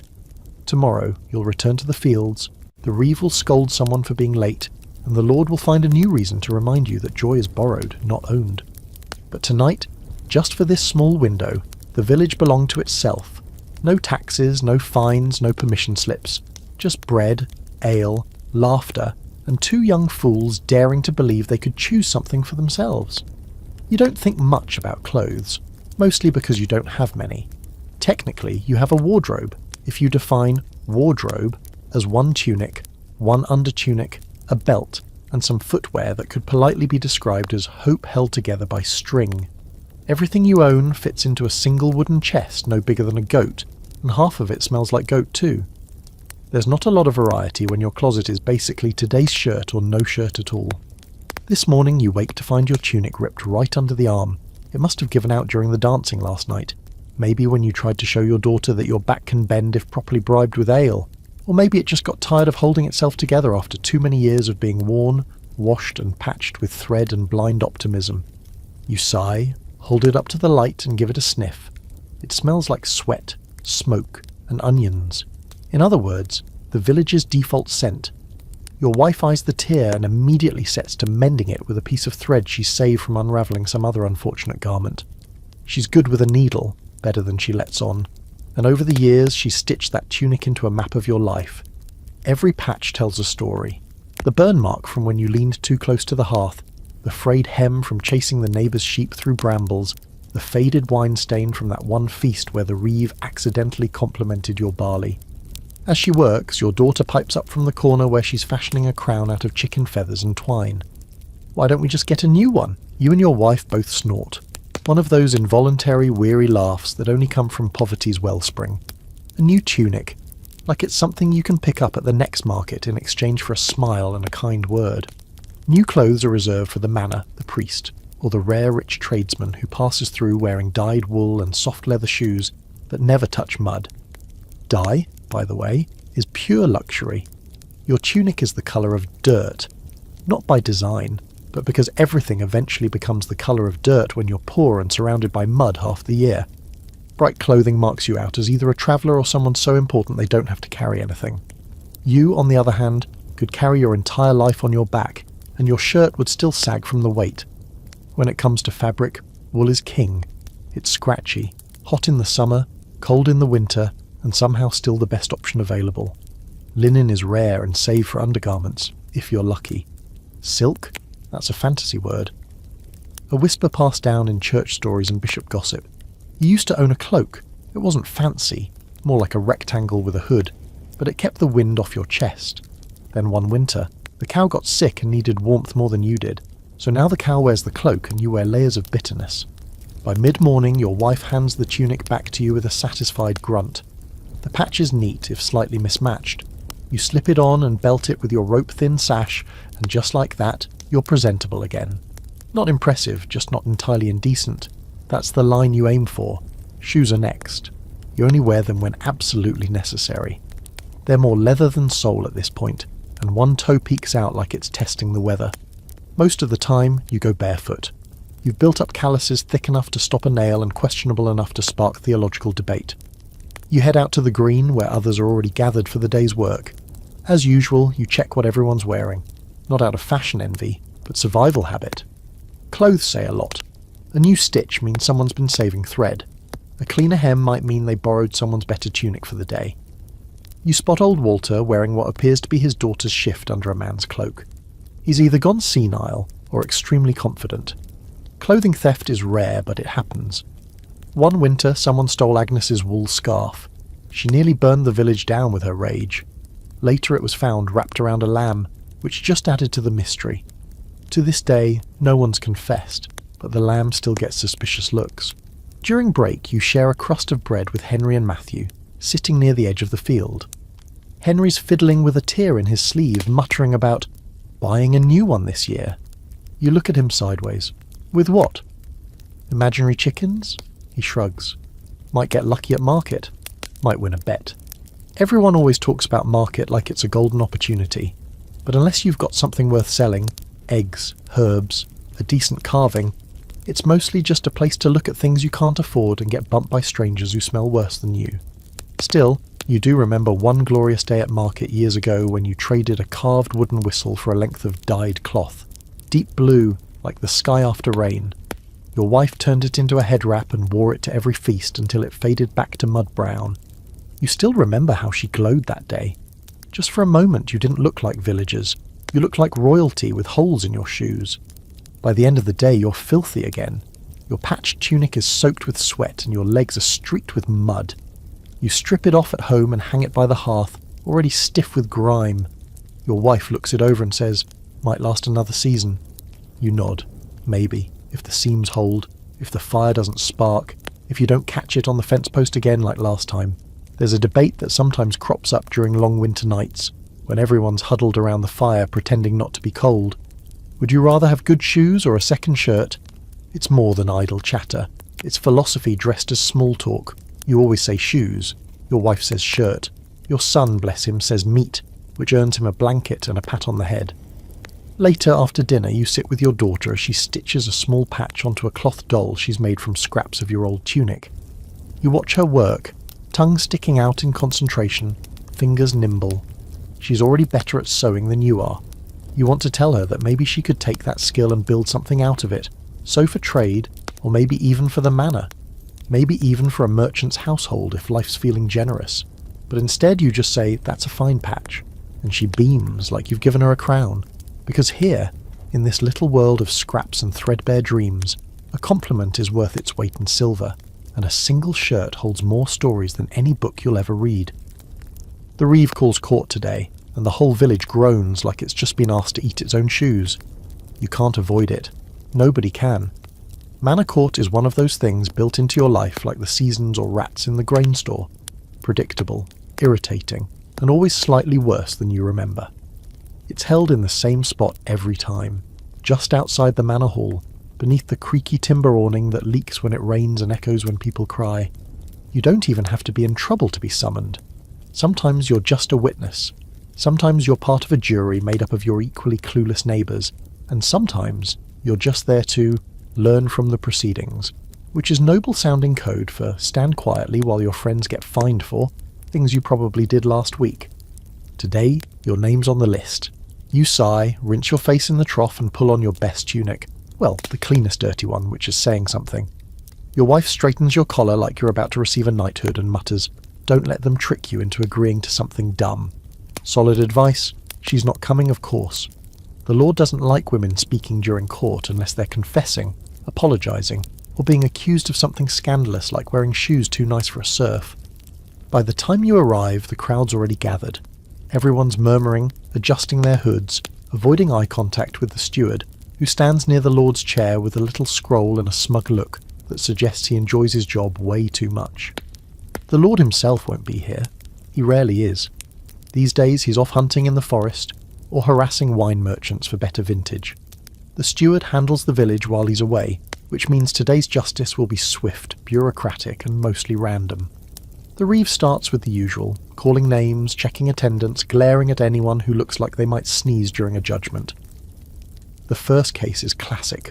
Walter's pig got into the barley again. Walter swears it wasn't his pig, but everyone knows it was. The animal has a limp, a missing ear, and a penchant for chaos. The fine is a bushel of grain or 3 days of labour. Walter chooses labour, probably because the pig already ate his grain. Next up is Joan, accused of gathering wood from the forbidden part of the forest. She protests that it was windfall and not chopped, but the steward narrows his eyes like she's just confessed to witchcraft. She's fined a chicken, payable immediately.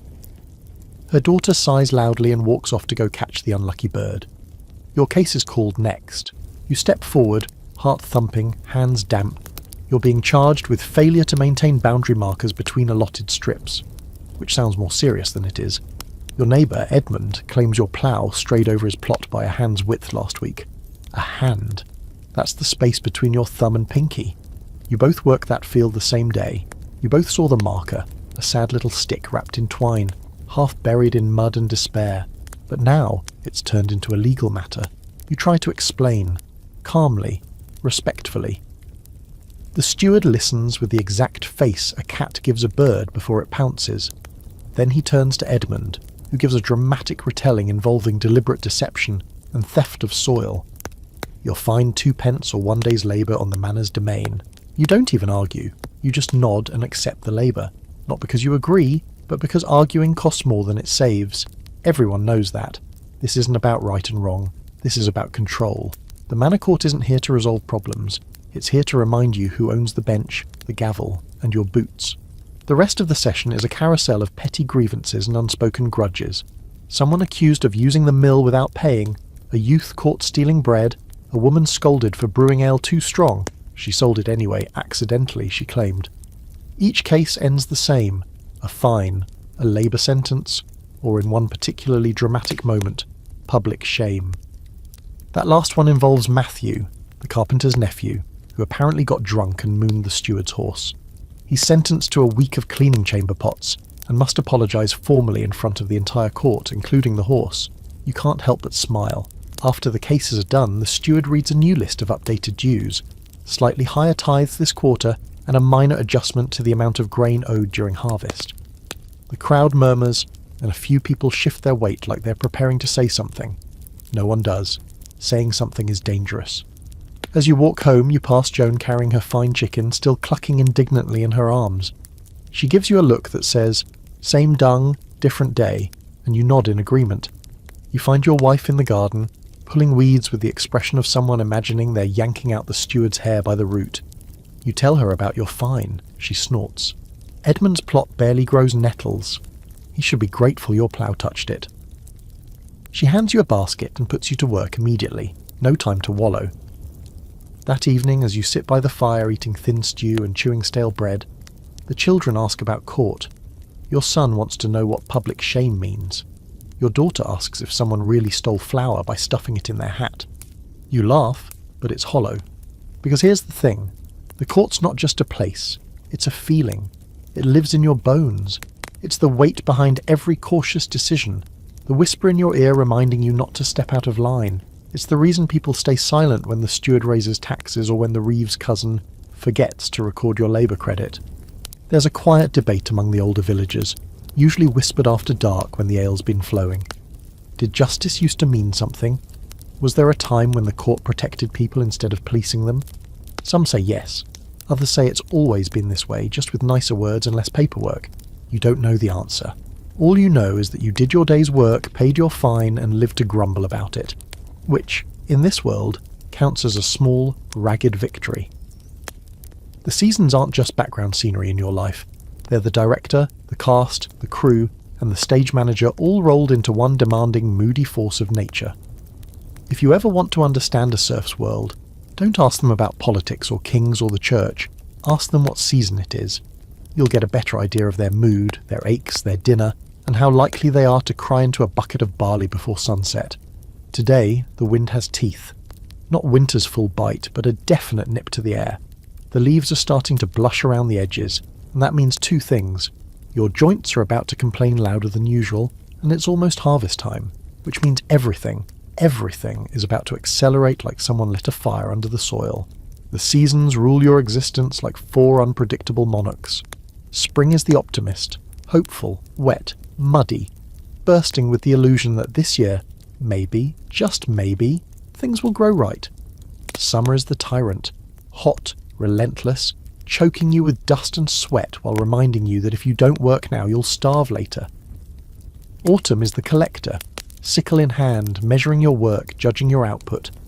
And winter is the executioner, cold, dark, indifferent.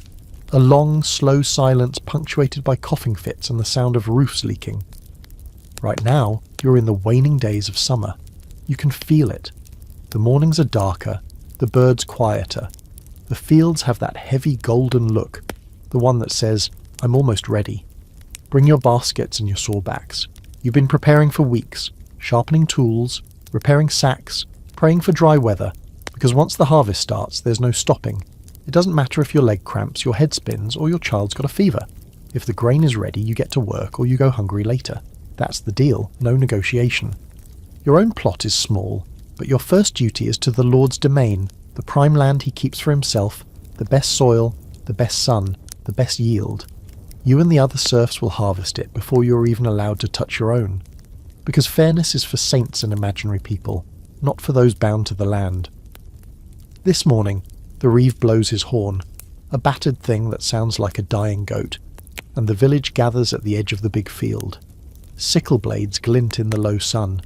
You nod to your neighbours, roll your sleeves and start cutting. The motion is mindless, hypnotic. Bend, swing, gather. Over and over. The grain scratches your arms, the sweat runs into your eyes, your fingers cramp by midday but you keep going. The rhythm keeps you sane. In some strange way, it feels almost peaceful.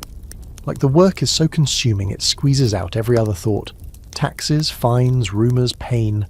All of it disappears behind the steady swish of steel through stalks. Still, the aches creep in. By late afternoon your legs feel like wet wood and your shoulders burn. You sit for a moment on a stone, sharing a cup of weak ale with Matthew, who's too tired to insult anyone. That's how you know it's serious. "Think it'll be a good yield?" he asks, wiping his brow. You glance out at the field, golden, bowed, nearly shimmering in the breeze. "Looks like it," he grunts. "Hope the rats think otherwise." Rats. Always the wild card. Every year they come, chewing through your stores like tiny furry tax collectors. Last year you lost half your barley to them, and spent winter chewing on regret and turnips. After the break you return to the field. The sun dips lower, the sky stretches orange and pink. The grain falls in neat piles waiting to be bundled and carted. You keep going, pushing through the pain. There's no rest until the steward says so. The next few days are a blur. Up before dawn, working till after sunset, eating in the field, sleeping like you've been clubbed over the head, and just when you think your body can't possibly keep moving, it does, because it has to. And then finally it's your turn. The Lord's grain is in. His barns are full. His steward has done his smug little nod of approval. Now, you get to harvest your plot. It's smaller, coarser. The grain grows unevenly, some stalks bent or shriveled. But it's yours. The moment your sickle slices into your own field, something in you lifts. You hum a little tune. Your wife joins you, basket in hand. Your eldest son works beside you, grinning when you race him to finish a row. It's still back-breaking, sweaty, exhausting work, but the burden is lighter when it's feeding your own. Your wife finds a fat beetle crawling on a stalk and flicks it away with a muttered curse. She catches you smiling and says, "Don't get romantic about it. We're still going to be short on oats." You laugh. She's probably right, but for now, this small moment, harvesting your own food, is enough. At night the village is quieter. People don't have energy for gossip or storytelling. Everyone's too tired. You sit by the fire, sipping weak broth, and listen to your wife tell the children how the moon affects the harvest. She says if it's full during threshing, the grain will keep better. She says her mother taught her that. You nod like you believe it. Maybe you do. There's a debate that comes up now and then. Is it better to have a long, slow harvest with little yield, or a fast, rich one followed by higher taxes? Some argue the second gets it over with faster. Others say the first is safer, you don't get noticed as much. You sit quietly during these debates. You know the truth. Either way you'll be working till your fingers bleed, and the only difference is how polite the steward is while taking your best bundles. One of your neighbours, a wiry old man named Tobe, claims he once delayed the Lord's harvest by telling him the grain was not yet spiritually ripe. The steward apparently didn't buy it. Tobe spent a week hauling manure in penance. Still, you admire the creativity. By the end of harvest, your back has fully rebelled, your arms are permanently stuck in carry sack position, and your boots are so caked in mud they've doubled in weight. But your storage shed is full, or at least full enough. Barley, rye, a few carrots, some beans, a small miracle of onions, and even a handful of wrinkled apples from the manor orchard that definitely fell naturally and were not taken after dark.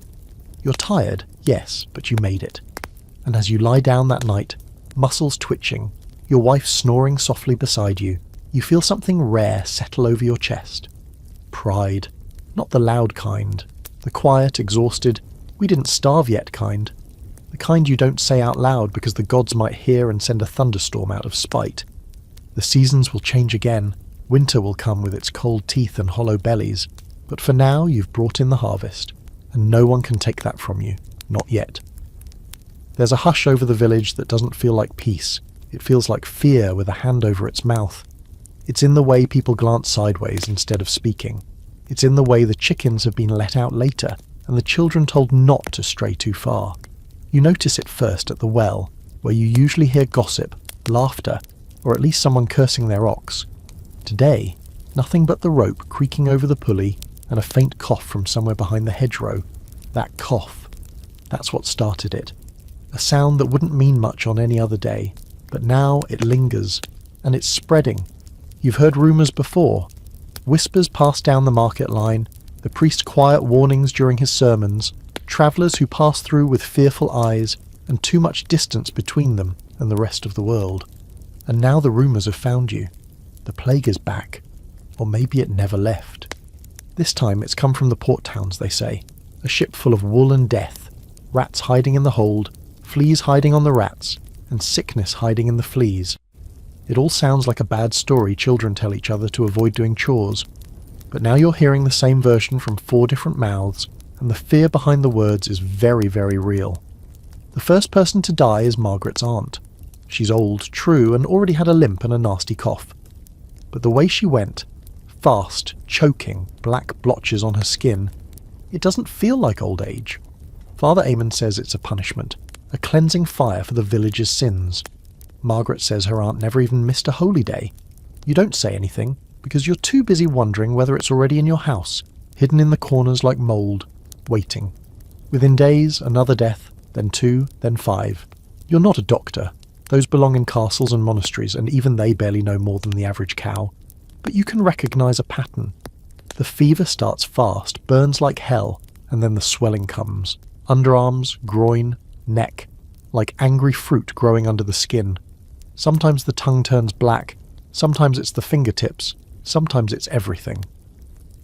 The victims go quiet at the end. There's no screaming, just a sort of breathless surrender. People begin to change. Not just the sick, but everyone. You see it in their eyes. They stop talking, stop gathering, stop touching. The reeve no longer patrols the green. The steward hasn't been seen in 3 days.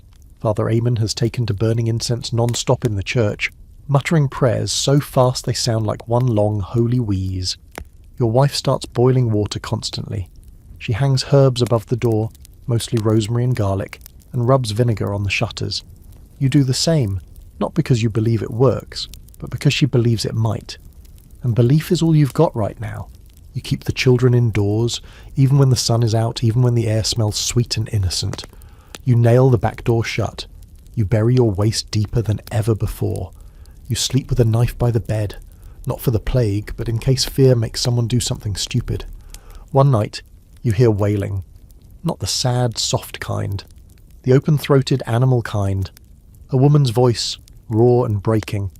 You creep outside and see a man stumbling across the green, carrying something in his arms. It's his daughter. She's small and limp and so still that even from a distance you know. No one helps him. Not because they're cruel, but because they're terrified. Death is not just personal now, it's contagious. The burial pit is dug away from the village, in the old fallow field. No one wants to talk about how fast it's filling. The men take turns digging, wrapped in cloth soaked in vinegar, faces hidden like monks or thieves. The priest tries to keep up with prayers, but even he's starting to lose his voice. There aren't enough candles to keep up with the dead. You catch a glimpse of the ledger the steward left behind. Someone finds it, abandoned in his house, names scratched out, whole families.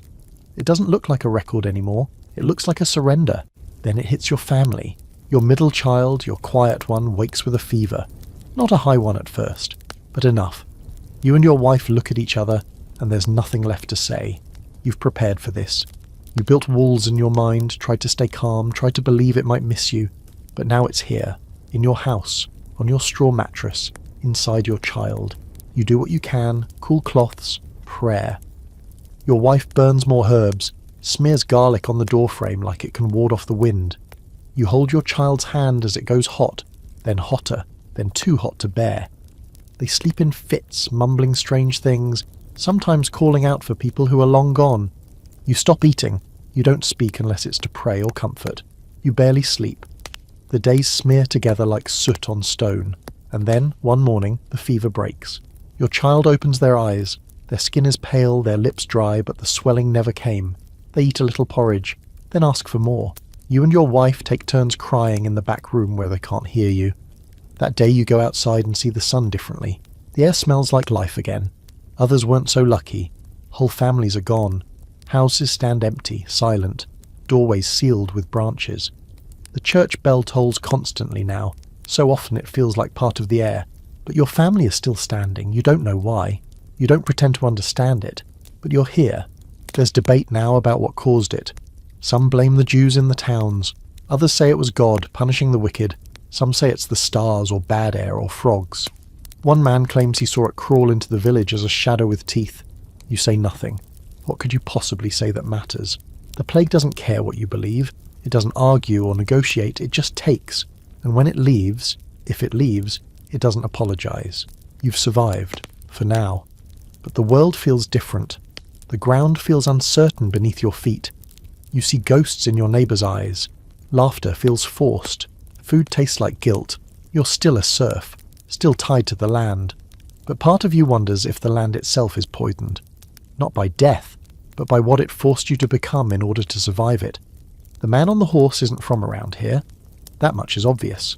His boots are polished, his cloak is dry despite the mist, and his face wears the expression of someone who's never had to dig a latrine or wash with water from a cattle trough.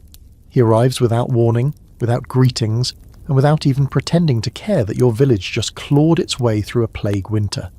He plants himself in the centre of the green like a tree in the wrong season, unrolling a scroll and reading it with the bored authority of a man who's delivered the same bad news 10 times already this week. By order of His Majesty the King, he begins, a poll tax shall be levied on every subject above the age of 15, regardless of station or means. Payment is due within 3 weeks. The words fall heavy. Poll tax. 2 words that never come with good news. Everyone glances at one another, faces tight, jaws clenched, eyes darting like cornered animals. The steward, who has finally re-emerged after hiding through the worst of the plague, hovers behind the tax collector like a loyal shadow, pretending he hasn't spent the last month eating from full stores while half the village starved. You feel it before anyone speaks. The weight, the pressure, the insult. This isn't just another tax on your harvest or your pigs or your right to breathe manor air. This one's personal. A head tax. Every soul costs coin now. It doesn't matter that your tools are broken, your family's been coughing since Candlemas, or your food stores are emptier than the priest's promises. If you have a head, you owe. The collector finishes his announcement and rides off with the arrogance of a man who's never been hungry. The steward stays behind, setting up a table with quills, ink, and a lockbox. It's all very official, very polished, and utterly disconnected from reality. Back at your cottage, your wife is furious in that quiet, efficient way she's perfected over the years. She slams pots louder than usual, mends socks with aggressive needle jabs, and mutters things under her breath that might get her excommunicated if said in church. You try to calm her, but she's right. The tax is madness. Everyone knows it. The village hasn't recovered. The plague left empty homes and half-dug graves. You've only just begun planting again, and now the crown demands coin that doesn't exist. By evening, the green buzzes with angry whispers. People gather in small, tight circles, speaking in lowered voices, casting glances toward the manor. There's talk of resistance, not the loud, torch-wielding kind, but something quieter. A refusal, a delay. Maybe if no one pays, the steward will back off. Maybe the king will forget this corner of the kingdom. Maybe pigs will fly. You attend a meeting that night in the old storehouse, the one that still smells faintly of damp oats and broken promises. The room is full. Faces lit by rush lamps, voices sharp, nerves frayed. Matthew stands on a crate and clears his throat like he's about to lead a prayer. Instead, he says, "We can't pay it, so we won't." It's bold. Bolder than anything you've heard in a while. "There's nothing to give," he continues. "If we pay, we starve. If we don't, they punish us. But at least if we don't, we do it together." It's not a speech for the ages, but it's enough. Heads nod, teeth clench. Someone mutters, "I'd rather be flogged than robbed again." Another says, "Let the steward try to take what I haven't got." You leave that night feeling something strange, something dangerous. Hope. Not the kind you feel when the crops bloom early or the ale ferments just right.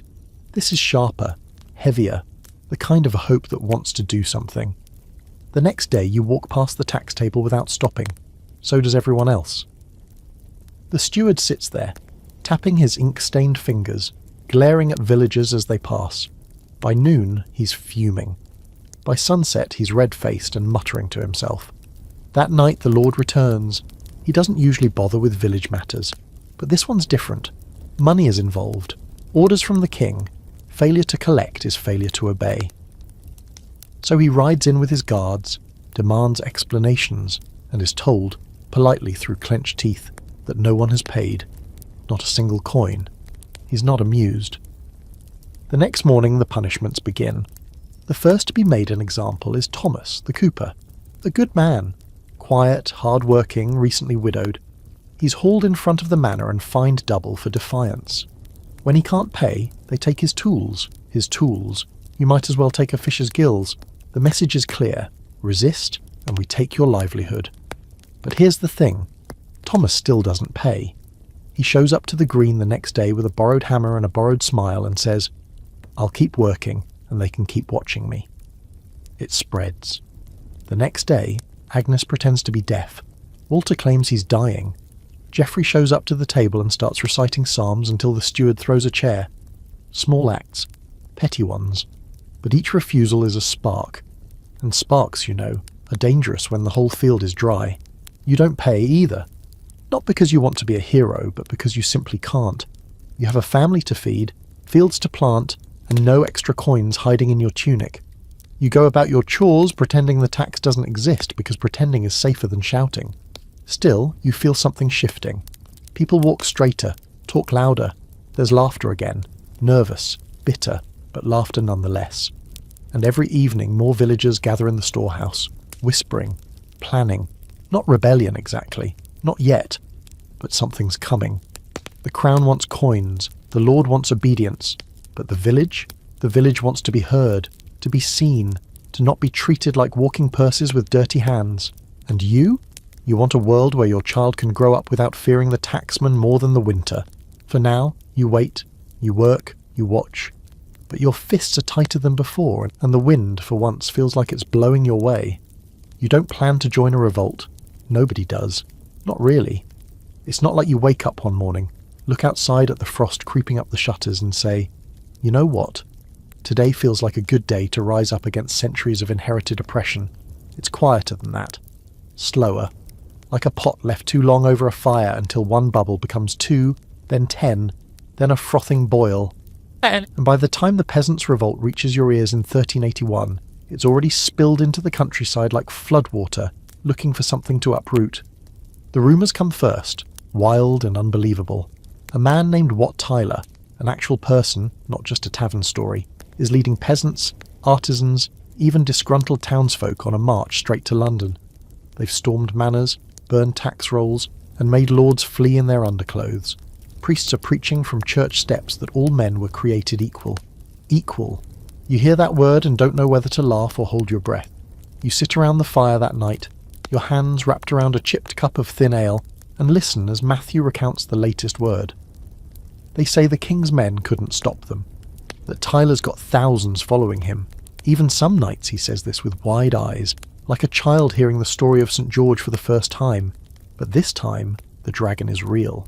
Your wife looks sceptical, spooning out pottage for the children. "And what happens when they reach the king?" You shrug. "Maybe he'll listen." She gives you a look, the kind that says you've clearly lost your mind. The king doesn't listen. He demands. He taxes. He bleeds us dry. Then he demands more. Still, the idea sticks. A few days later, there's a meeting in the storehouse. Not just gossip, not just grumbling, a real meeting. Word has come from the next village over. They've driven their steward out, burned the tax records, declared themselves free men. Free. You can't stop picturing it.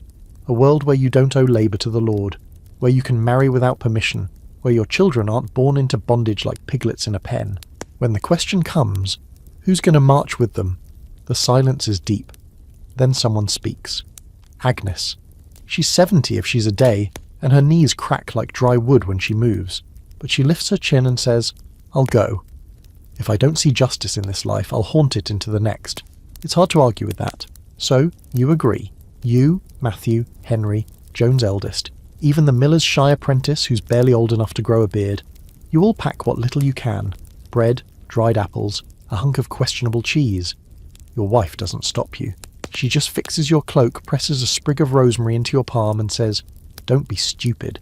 Or at least don't be the first one who's stupid." The morning you leave, the village is quiet. No goodbyes, no speeches, just nods, silent prayers. A feeling in the air like the first breath before a storm.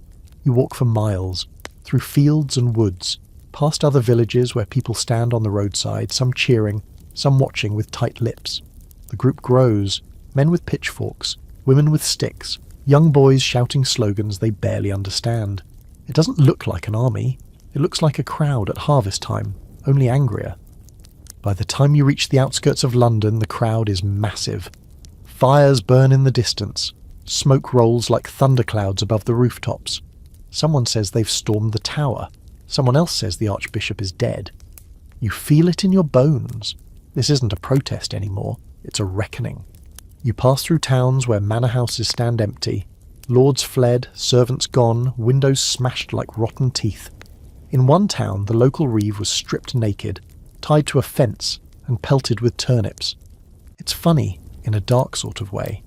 You laugh with the others, but a part of you flinches, because now you know this thing has teeth. In the city, everything is chaos. You hear speeches in the square, loud, fiery ones. Men standing on crates shouting about freedom, justice, God's law. What Tyler speaks, and he sounds like a prophet and a blacksmith rolled into one. He says the king has agreed to end serfdom, that he's signed a charter, that you're free now. The crowd roars. You roar with them. You grip a stranger's arm and shout that your children will never bow to a lord again. And for one glorious moment you believe it. Then Tyler dies. You don't see it happen, but the word spreads fast. He was meeting the king. There were insults, a sword drawn, a slash across the neck. Dead. Just like that. Everything crumbles. The crowd scatters. The promises are retracted. The king rides out with soldiers and a practiced smile, saying, "You shall have no leader but me." You don't sleep that night. The camp is tense, quiet. You pack your things before dawn and begin the walk back home. No victory parade, no freedom, just aching feet and the sour taste of betrayal in your mouth. When you return, the steward is back. The manor's guards walk the green again. The court resumes. Fines are higher, whispers are dangerous. But the village is different. You're different. The lord's still lord. The reeve still counts your labour. But they can't unburn the manor in that nearby town. They can't unscare the steward who trembles when he speaks too loud. And they can't unsay what was shouted in the square. You shall be free. Maybe not today, maybe not next year. But the idea's out now, and ideas don't die easy. You never thought much about love growing up. Not because you weren't the sentimental type, but because love in the village was more of a transaction than a tale. A good marriage, for most, meant the pig came with the bride, or that the lad had a cow and all his teeth. Romance was something that might happen later, after the chores, after the babies, after both parties had survived at least 2 winters together without throttling each other. In the meantime, a strong back and a fertile womb were all the poetry you needed. But even so, love did happen, quietly, in hedgerows, in stolen glances at the bakehouse, in the clumsy way a boy might bring a girl the biggest onion he could find, too proud to admit it was his only one. You remember when it hit you, back when you were still sleeping beside your brothers and smelling like pig feed every morning. It was Maud, long braid, quick mouth, hands always smelling like rosemary and barley flour. She once knocked you flat with a bucket for staring too long. You married her 2 years later. Your daughter's just now come of age, and lately you've caught her humming while sweeping the floor, or smoothing her hair a little too often, or sneaking glances at the reeve's new stable boy, the one with the good shoulders and terrible manners. You don't say anything, but you watch. Carefully. You know what's coming. It always starts with songs and shy smiles, and ends with someone crying into soup while you try not to say, "I told you so." Still, there's no stopping it. Young love blooms even in mud. There's an unspoken understanding in the village that people get together when it's time. Not necessarily when they're ready. No one's ever ready. But when the circumstances line up. A girl with a dowry of chickens meets a boy with a roof that doesn't leak, and they're paired up faster than you can say customary labour obligation. The rest, the attraction, the awkward first weeks, the figuring out how to live with someone who steals the blanket every night, that comes later. Or doesn't.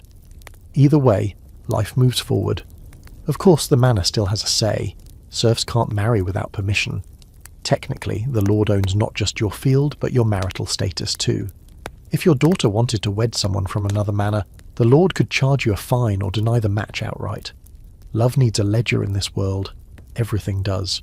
Still, there's something charming about the little courtships that spring up like weeds. You remember Matthew carving a comb from bone for his sweetheart, even though his hands were better suited for chopping firewood than fine detail? Or Agnes, back in her youth, sneaking off to the woods with her eventual husband and returning with a wildflower crown and a look that dared anyone to comment. And of course the marriages themselves are memorable. You've attended dozens. Most take place outdoors, under a tree, on the green, by the church if someone's feeling especially pious. The priest mumbles a few words about duty and unity. The couple exchanges something symbolic, a ribbon, a token, a ring if they're lucky, and then everyone eats until the bread runs out. There's dancing, ale, sometimes a goat in a flower wreath, and at least one relative who drinks too much and tries to sing a ballad they don't remember the words to. It's messy, loud, and exactly right.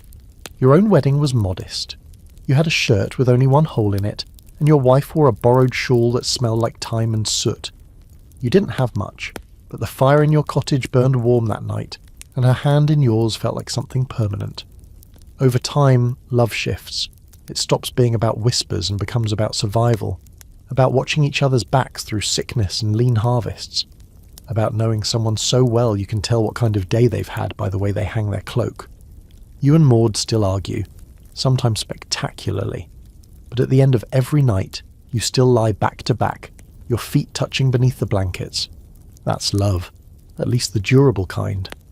But not all stories end neatly. Sometimes love goes wrong. Sometimes people are forced into marriages they don't want. A family needs the alliance. A debt must be paid. You've seen the aftermath. Quiet women with eyes like closed shutters, men who drink too much and speak too little. There's no room to fix a bad match when survival eats all your time. Then there's the love that isn't allowed. 2 girls in your village were caught kissing behind the mill house once. The priest called it unnatural, and the steward fined both families for causing scandal. One girl was married off within the month. The other never looked anyone in the eye again. You still think about that sometimes. How a love that caused no harm was punished harder than a man who once stole 3 chickens and blamed it on ghosts. And what about the widowed? Those who loved deeply and then lost.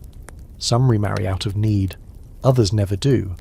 Agnes once told you she loved her husband so much that she couldn't bear to replace him.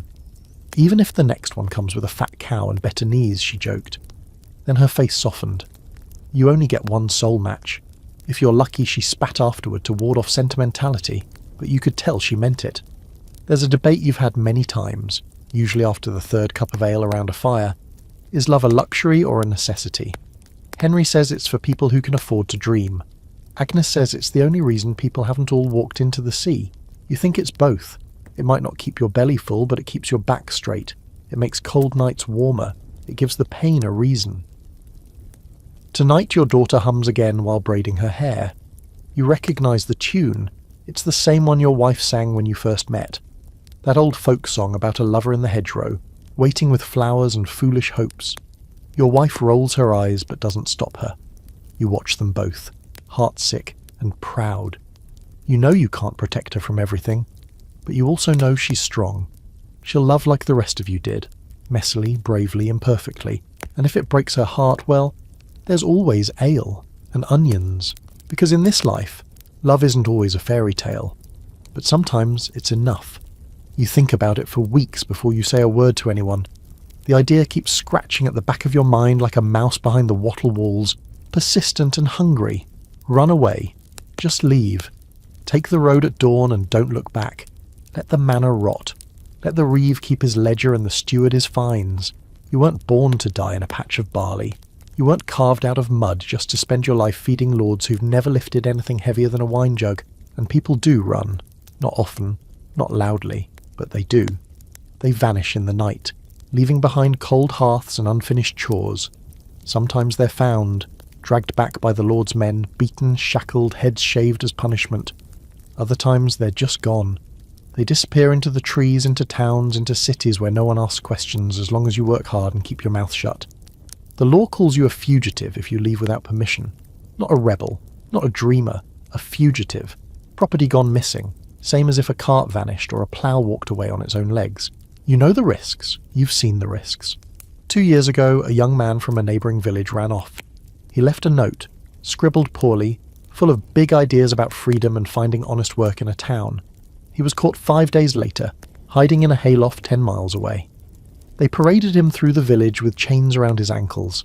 The lord made him dig a new latrine pit with bare hands, then had him flogged in front of the manor hall. His name is never spoken aloud now. The kids whisper it like he's a ghost, but still. The idea sits there in your chest like something too big to swallow. You mention it to your wife one night, when the kids are asleep and the fire is low and soft with only the occasional crackle. You say it like a joke. What if we just left?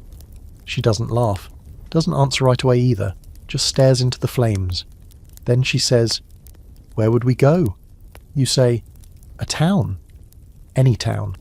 We'd find work. Maybe even get paid for it." She shakes her head, not in disagreement but in disbelief. "And if they catch us?" You don't have a good answer, but her eyes say she's not laughing either. The seed has been planted in both of you now. Over the next few days you start paying closer attention to travellers, merchants, pilgrims, tinkers, anyone who passes through. You ask questions when it seems safe. What towns are hiring? What trades are in need? You pretend you're just curious. No one suspects you're memorising the roads, the landmarks, the river crossings. One man, a fat merchant with a missing tooth and a sharp tongue, mentions a weaver's guild in Nottingham looking for apprentices. You tuck that detail away like gold. Your wife talks to Alice, whose cousin once lived in a town where serfs had escaped and simply changed their names. Lived openly, worked as freemen. She swears it's true. She also swears her goat speaks Latin when no one's around. Still, hope is hope. You start putting things aside. Quietly. A bit of barley here, a slice of dried pork there, a sewing needle, a flint stone, rope. You hide them in a small sack under the floorboards, under a loose plank you found by accident one day while chasing a rat. The hiding place feels sacred. Every item you add feels like a prayer. Then the reeve announces a new set of Labour Days for the manor's field, one more week than usual, to make up for the poor harvest, he says, as if that's your fault. He doesn't even flinch while adding it, doesn't look you in the eye. That night your wife looks at you across the fire and says, "Nottingham then?" You don't say yes, you don't say anything. But she begins packing the thread she's been saving, and you know the answer. You choose your moment carefully. A holy day. Half the village will be at the church. The rest will be nursing hangovers or chasing children who've wrapped themselves in wildflower garlands and declared themselves saints. You slip out just after dawn, a bundle slung over your back, your youngest child wrapped in your wife's arms, the older two walking silently beside you. No words, just footsteps. You take the path through the woods, keeping off the road. The forest feels ancient, like it's seen this kind of escape before. Branches don't snag you, the wind doesn't betray you. Even the birds seem quieter, as if holding their breath. The first night you camp under a leaning tree and eat cold bread. Your children fall asleep instantly, their bodies still used to the rhythm of labour. You and your wife stay awake, listening for shouts, for dogs, for hoofbeats. None come. The second day you pass a small stream and wash your feet. Your wife hums as she wrings out a cloth. You haven't seen her hum in weeks. That night she lets herself smile for the first time in what feels like a year.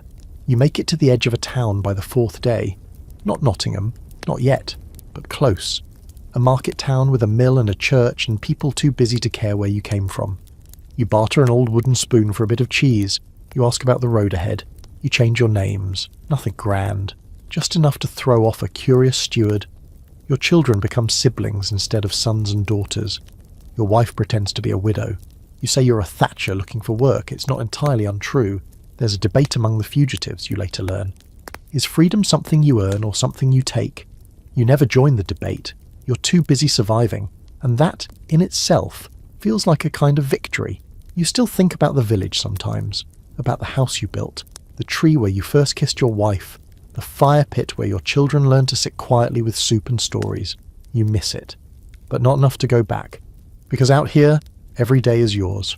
No lord, no reeve, no ledger. Just the sound of your own footsteps, and the knowledge that they're finally going somewhere you chose. You've walked long enough now to feel the road in your bones. Your feet are calloused like old wood, and the dust of a dozen villages has settled into the creases of your skin. But when you see the spires of the monastery rise in the distance, tall, proud, and carved like someone tried to bribe God with stone, you can't help but feel a little cheated. Not because it isn't beautiful. It is, staggeringly so. But because for all your toil and taxes and prayers, nothing you've ever touched has looked like that. Your wife whistles low beside you, the baby asleep on her back. "That's the church," she says. You nod. Though really, it's more than a church. It's a whole estate, a fortress of faith. You've heard of places like this, where monks live in silence, where their walls are stacked with books, and where their gardens grow herbs no serf has ever seen. People speak of them with awe, and just a hint of resentment. You're hoping for work, anything. A day in the fields, a week repairing walls, food, coin, shelter for the night. But as you approach the gate, it becomes painfully clear. These monks are not poor. Their robes are thick and spotless. Their sandals are leather, not wood, and the man who greets you, though smiling, has the kind of clean hands that have never hauled a stone in their life. "God's peace be upon you," he says. "Are you pilgrims?" You almost laugh. Pilgrims. That would explain your ragged clothes, your sunburned faces, your exhaustion. But no, pilgrims choose their suffering. You just inherited yours. "We're looking for work," you say. "Just a day or two. We can labour, my wife can sew, the boy can gather kindling." The monk nods, and his smile dims slightly, like he's suddenly remembered what poverty smells like. "We might have use for hands." "We are, after all, God's humble servants." You try not to glance at the silver buckle on his belt. You spend that afternoon mending stone in the outer garden. It's clean, trimmed, far too perfect to be real. The fruit trees are orderly, the vegetables lined up like monks at prayer. The soil is dark and rich.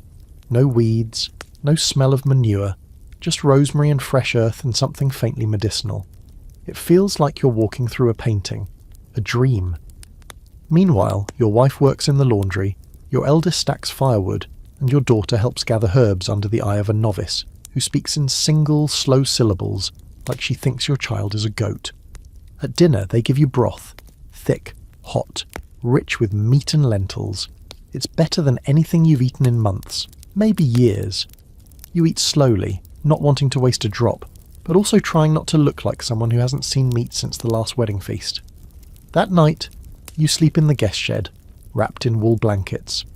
Your wife lies beside you, breathing steady, and you listen to the wind hum through the monastery walls.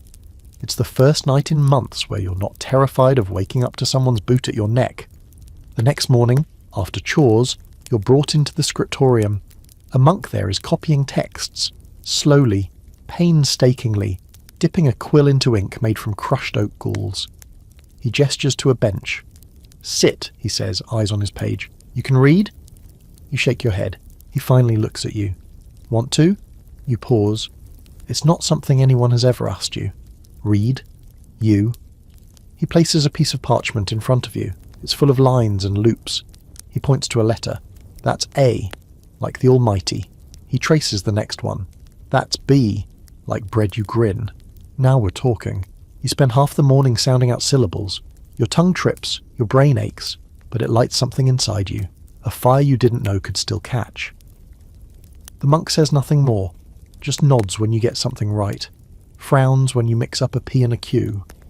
By the end of the hour you can spell ab, which might not seem like much, but to you it's the opening of a door you didn't even know existed. That afternoon, you're sent to help in the storage cellars. That's when you see it, the full extent of the church's wealth.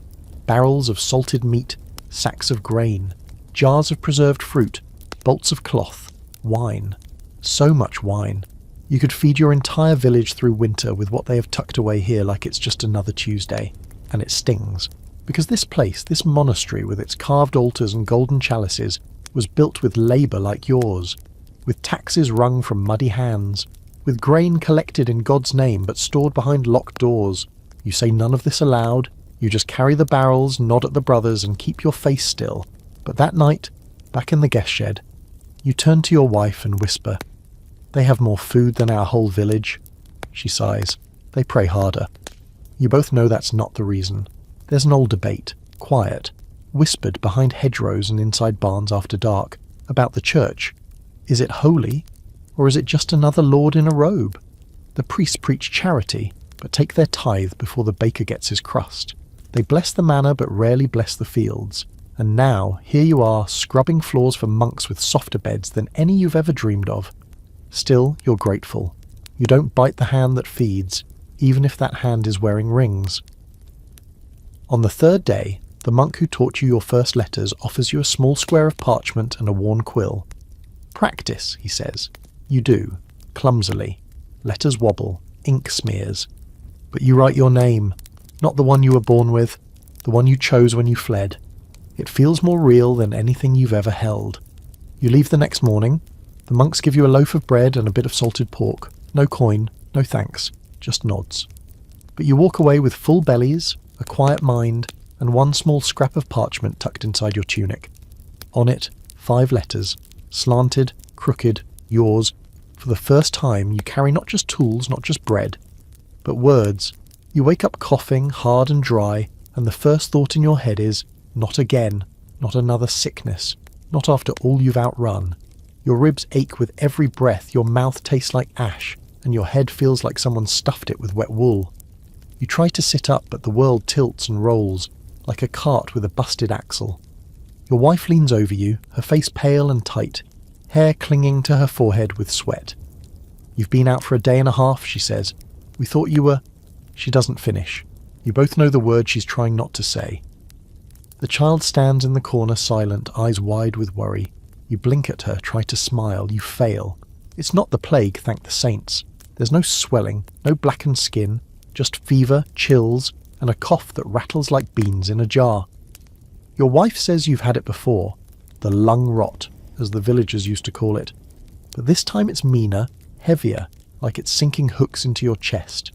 She tries what she knows. Onion broth, hot stones wrapped in cloth, a poultice of mustard and garlic slapped on your chest that stings like betrayal. You lie there, half dead, swearing silently that if this thing doesn't kill you, you'll never complain about fieldwork again. You start to think about medicine, or the sorry medieval version of it. Back in the village, the healer was old Britha, who smelled like mould and claimed to know the secret names of bones. She'd once fed you a brew made from boiled snails and rabbit droppings to fix a rash you got after sleeping too close to the cow. You were sick for a week, but the rash went away. She called it a miracle. You called it survival. Then there were the travelling quacks, the peddlers with leather pouches full of powders, stones and dried lizards. They'd roll into town once a season, slap some salve on your sores, and vanish with your last penny. One even claimed he could drive out a toothache by pressing a frog against your cheek. You'd never seen a frog hop faster. The church, of course, offered spiritual medicine, prayers, holy water, exorcisms for the particularly sneezy. The priest back home once insisted your neighbour's leg infection was due to sinful thoughts. The leg fell off anyway. And the monks? Their medicine was written in books you couldn't read, filled with Latin scribbles and illustrations of plants with faces. They had jars of powders you weren't allowed to touch, and a constant supply of honey, vinegar and piety. You watched one treat a broken arm by wrapping it in wool and reading psalms until the patient passed out. He survived, mostly due to stubbornness. You once heard of a doctor from Italy, educated, well-travelled, wore spectacles made of polished glass. He visited a baron's manor and was said to know more than anyone alive. Prescribed saffron tea and bloodletting in equal measure. You wonder if he would know what to do with this hacking mess of yours.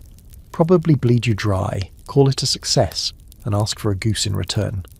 The truth is, if you get really sick in your world, you die. Slowly or quickly, in a bed or in the dirt. There's no real help, just guesses. Some smart, some desperate. All soaked in superstition. You lie there for days. You drift in and out of dreams. Memories of the village, of the harvest, of the night you left. Sometimes you hear your daughter singing softly beside the bed. Sometimes you think you see your father's face just beyond the edge of sleep, shaking his head and muttering about wasting good breath on nonsense. Your wife never leaves your side for long. She chews herbs when she thinks you're not looking, hoping to ward off whatever it is. You want to tell her to stop worrying, but all that comes out is a wheeze. Eventually the fever breaks. Your skin is slick with sweat, and your breath still comes in gasps, but the weight starts to lift. Your head clears, your eyes stop spinning. You're weak, like a sapling after a storm, but you're alive. Barely. You sit up for the first time and feel like a newborn calf. Wobbly, confused, mildly annoyed at the sun. Your wife helps you to the doorway, and you breathe the fresh air like it's a gift. It smells like wood smoke and damp soil, with just a hint of sheep. You missed this. That night you eat porridge, slowly. You can't taste much, but it's warm and thick and feels like victory. There's a debate you've overheard before, between the healer types, the clergy, and the wandering so-called scholars. What causes sickness? Some say bad air. Some say imbalanced humours. Others blame demons or sin or the position of the moon. But no one really knows. Not in your lifetime. Maybe not ever. You just know it kills. And sometimes it doesn't. Sometimes it leaves you with more grey in your beard and a deeper gratitude for broth. You spend the next week regaining your strength. You help around the cottage again, slowly, like someone testing the limits of a badly repaired cartwheel. Your daughter braids your hair while laughing at how pale you are. Your wife insists you still look half dead. You thank her, and through it all the awareness sits in your gut like a stone. This will happen again. Maybe not soon, maybe not to you, but someone will cough, and everyone will turn to watch. Everyone will remember the last time someone coughed and then disappeared behind a curtain. Because here, sickness is never a surprise, just a shadow that walks a few steps behind you, waiting for the right moment. But for now, you've outrun it. Again, and in this life, that's enough. Night falls like a velvet curtain, thick and absolute, the kind of dark that hums in your ears if you stare into it long enough. The fire crackles low, lazy with its warmth, and you sit in a circle with your family and the few neighbours brave enough to gather in these uncertain times. The air smells of peat smoke, drying herbs, and the last of the roast turnips. Outside, the cold creeps along the ground like a curious animal, poking through gaps in the wall and brushing your ankles with icy fingers. But in here, huddled around the hearth, stories are about to begin, and that warmth runs deeper than flame. It always starts the same way. Someone shifts on the stool, someone else clears their throat, and then the familiar words. Did I ever tell you the tale of... Fill the air like a trumpet call made from whispers. Tonight, it's old Merrick who begins. His beard is thick with ash, and he smells vaguely of onions and pipe smoke. He leans in close, his eyes glittering with the kind of mischief that says he's about to lie spectacularly. Long ago, before even your grandmother's grandmother was born, he begins, there was a man with a beard so long he could tie it around his waist like a belt. And one day, that beard caught fire while he was praying. The children gasp. Your youngest pulls the blanket tighter around her shoulders. She's heard this story before, dozens of times, but it doesn't matter. Stories aren't just about surprise. They're about rhythm, familiarity, comfort with a twist of wonder. Another log pops in the hearth, and Merrick continues. The man with the beard becomes a wandering monk. He puts out the fire with a holy sneeze. He tames a wolf using only an apple. He defeats a devil who speaks in riddles and demands pigs as tribute. It's ridiculous. It's utterly charming. It's exactly what everyone needs. And it's not just Merrick. Once he's finished, Joan takes over. She's sharper, quicker with her tongue. Her tales are darker, of witches who turn milk sour and walk backward at dusk, of dead lovers who knock on windows at midnight, of changelings left in cradles that scream in languages no one can understand. Her voice lowers, faces lean in. Even the fire seems to hush. Then your wife joins in. She doesn't consider herself a storyteller, but you know better. She tells a tale from her childhood, about a boy who once found a coin buried in a field and used it to buy his mother a goose, and how that goose laid a golden egg. The boy grew greedy, killed the goose, and was cursed to dig trenches for eternity. He still digs, she says, raising an eyebrow. Some say he's under your bed, listening. Your daughter squeals and hides under a blanket. Your son tries not to laugh with his mouth full of beans. The stories go on, one after another, flowing like honey. Some are old, older than memory, passed down through centuries. Some are newer, freshly woven from recent gossip and a dash of imagination. One man insists he saw a fairy ring in the woods that wasn't there the day before.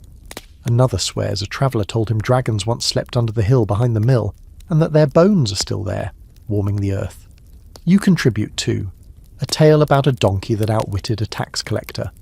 Possibly true, possibly not. The laughter it draws is real, though, and that's what matters. Because this is how truth works in your world. Loose around the edges, wrapped in a coat of fiction to keep it warm. No one needs these stories to be accurate. They just need them to mean something, to make the world feel a little more magical and a little less cruel. Every village has its own stockpile of tales, some shared, some fiercely local. You once visited a hamlet where they claimed the river sang at night, another where they insisted a black rooster would grant wishes if fed salted bread. It doesn't matter if it's true. What matters is that people believe, or want to. There's a reason stories are stronger than sermons. The priest can preach about obedience and fear, about divine punishment and heavenly reward, but a good story sneaks in through the cracks. It makes you feel something. It lets you laugh at the devil and pity the saint. It lets you believe in something softer than justice and more personal than salvation. Some nights the stories are so good that no one wants to go home. People linger long after the fire has shrunk to embers, wrapped in cloaks and wonder. But eventually the chill pushes everyone back into the night. The door creaks shut, the shutters are latched, and the village goes quiet again, except for the story still flickering behind eyelids. Your daughter, wide-eyed and buzzing, refuses to sleep. She demands to know if the changeling in Joan's tale was really swapped as a baby. You shrug. Could be. Might be someone in this very village, she gasps, then turns her suspicious little eyes on her brother. He throws a pillow at her. You smile and pull the blankets up to their chins. Later, you lie awake, listening to your wife's breathing and the wind huffing against the walls. You think about how, even in a world that breaks your back and steals your time, people still find space for dragons, still light candles against darkness, still build invisible bridges between one another using nothing but words. There's a scholarly debate you once heard from a wandering friar, whether stories are sinful distractions or divine gifts. He argued both sides, said parables were holy, but idle tales were dangerous. You told him a tale about a rooster that outwitted death, and he laughed so hard he spilled wine down his robe.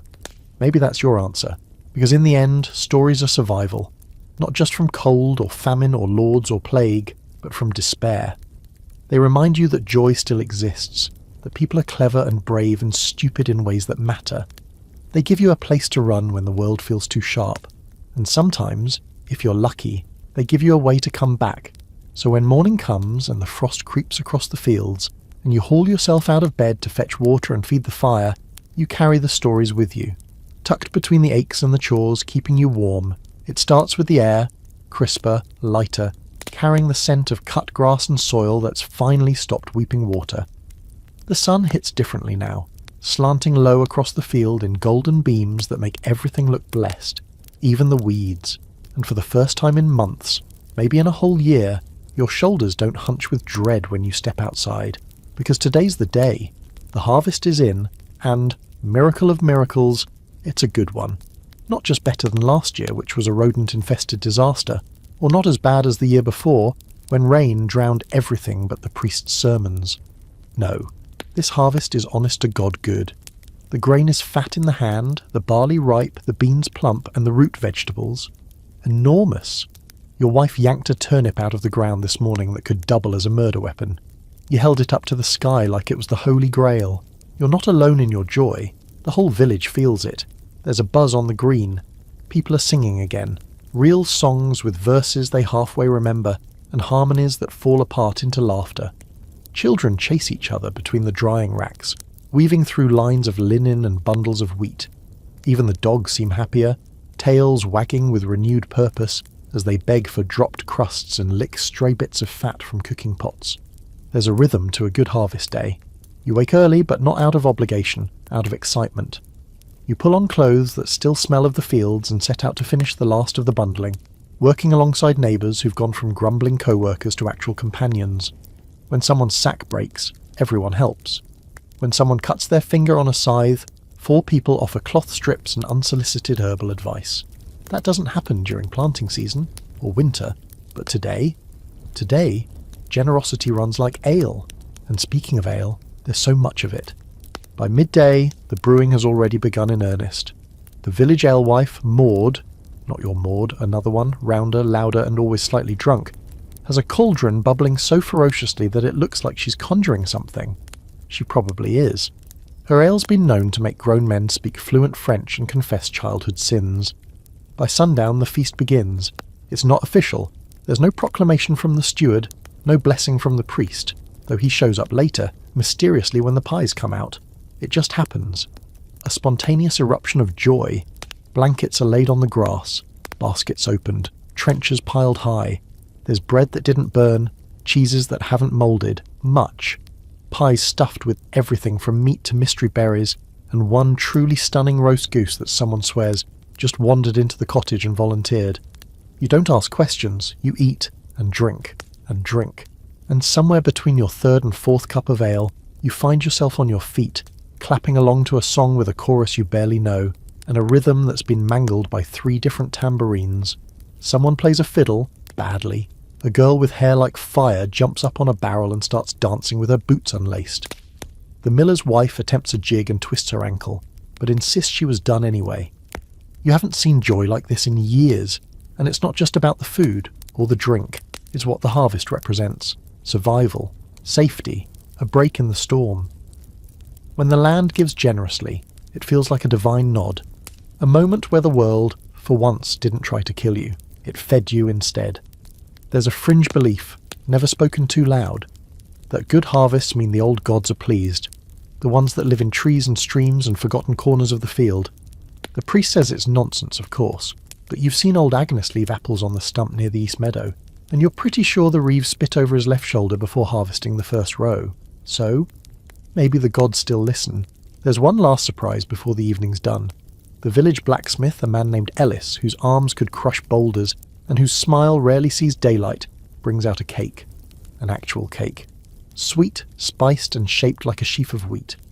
No one knew he could bake. No one knew he wanted to bake. He just shrugs and says, "My mother taught me." I was waiting for the right time.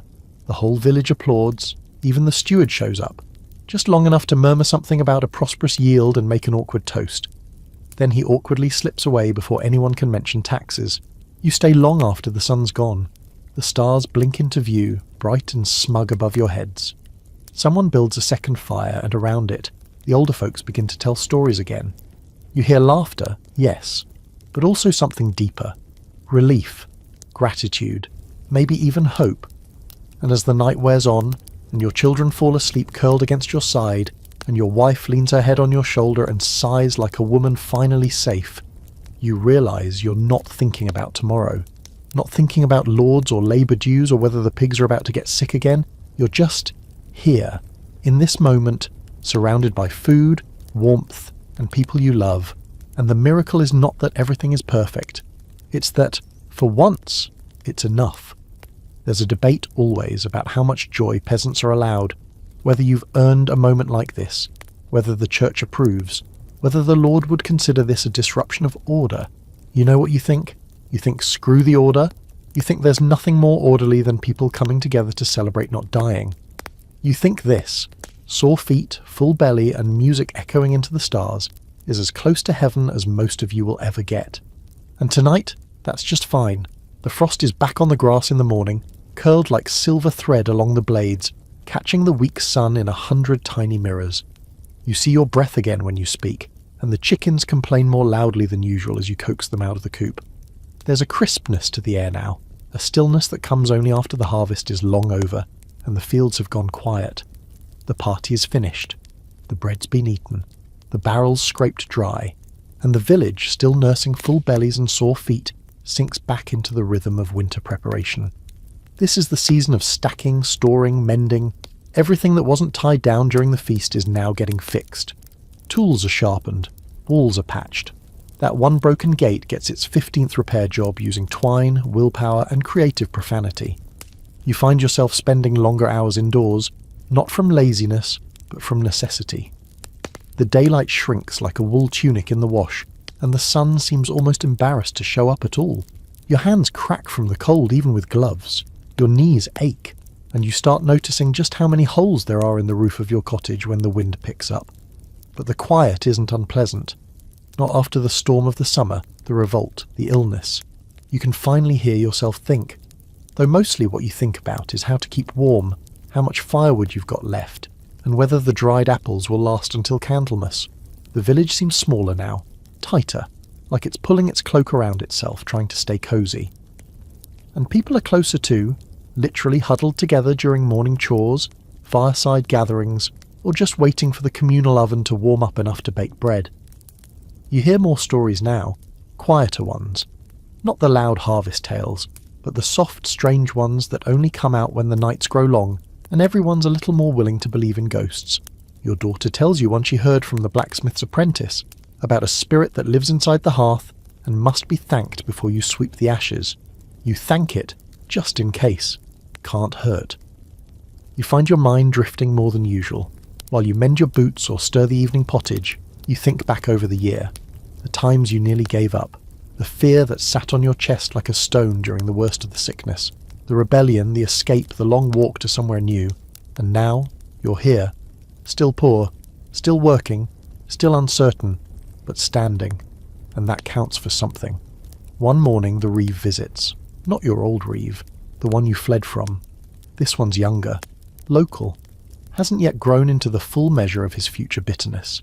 He brings word from the town council. A new system is being tried, one where labourers might earn coin instead of owing time. It's experimental, controversial, and mostly just on paper for now. But still, coin for labour. Not obligation, not fear. Work, paid. It's not a revolution, not really, but it smells faintly like change. There's a quiet debate in the village. Not a shouting match, but a murmur that flows through hallways and between hay bales. Some are suspicious. "What's the catch?" they ask. Others are hopeful. A few, your wife among them, are cautiously optimistic. "If it's real," she says, folding linens in the soft morning light, "then maybe our children will work for themselves. Not for someone who thinks their blood makes them gods." The idea is thrilling and terrifying. What do you even do with freedom if you've never really had it? It's like giving a falcon a library card. You start to think about teaching your children what little you know about coin, how to save it, how not to get cheated, how a good pair of boots can make the difference between a sore back and a good day. You imagine them growing up with choices, maybe not many, but some. That would be enough. Meanwhile, the work of surviving continues. You dig a new root cellar when the old one starts to smell more like regret than food. Your wife barters 2 jars of honey for a bolt of cloth to make new tunics. Your daughter stitches little stars into the hem of hers and refuses to say why. You let her have the secret. Your son builds a bird trap, fails miserably, then spends 2 hours talking to a robin perched on the fence post. You watch, wondering if he's talking to the bird or just practicing being understood. The world beyond the village creeps in through rumour. A new king has said something bold. A distant war has ended, or begun, depending on who you ask. A nearby town burned down after someone misread a candle, and a cart of hay had an unfortunate meeting. You shake your head. "Could have happened here," you mutter. Your wife raises an eyebrow. "It did," she says. "You just never owned up to it." The weather shifts again. Snow threatens, but doesn't quite arrive. Just icy wind and mornings where the water bucket freezes over, forcing you to break the top layer with a stick like you're digging through stone. The chickens huddle together for warmth. The goats complain with theatrical sighs. The cat has permanently relocated to the warmest spot by the hearth, and good luck getting her to move. And still, life goes on. You fall into the pattern of winter. Mend, patch, tell stories, argue about whether that noise on the roof is wind or a very polite ghost. You fix the latch on the door again. You butcher the last pig with a heaviness in your chest, knowing it means no more bacon until spring. You count your jars of pickled onions and silently promise to save the last one for a special day. Though what counts as special anymore, you're not quite sure. You talk more, with your wife, with the children. There's time now, time to reflect, to ask questions, to imagine. What if we saved enough coin to buy a cow? What if we planted an orchard? What if we left again, went farther this time? You don't answer every question. You let some float in the air, settling gently in the rafters. There's a scholarly debate you once overheard, whether winter is a dead season or a resting one. You've decided it's both. Things look dead, sure, but underneath, seeds are still there, waiting, thinking, gathering strength. Maybe people are like that too. You lie in bed one night staring at the ceiling, listening to your family breathe beside you. The wind scratches at the walls, but the fire is steady and the roof holds. And for the first time in a long while, you don't dread what's next. You wonder. Because maybe next year will be better. Not perfect, just better. And maybe, after everything, after the dirt, the pain, the fear, the cold, you've earned that hope. It's fitting that the morning you die begins just like any other. There's nothing dramatic about it. No thunder, no omen, no whisper from the heavens that your time is up. Just a cold draft slipping through the cracks in the door, the soft creak of your joints as you pull yourself upright, and the same bowl of thin pottage waiting for you by the hearth. If you had known it was your last sunrise, maybe you would have kissed your wife a little longer. Maybe you would have told your children one more story. Or maybe not. Maybe this quiet, ordinary morning is exactly how you'd choose to go. You've felt it coming, haven't you? That slow unravelling. The way your hands shake a little more each day. How your breath comes in short huffs just from chopping kindling. Your body's been sending the memo for months, but you've ignored it. Like you've ignored 100 things in your life. Taxes, back pain, that one goat that always looks at you funny. The signs are there. Still, it's not until midday that something gives. One moment you're in the field, pulling weeds from around the winter greens, and the next, the world tilts, your knees buckle, and the ground rushes up with surprising grace. There's no pain, just a strange, soft weight, like you're sinking into warm mud.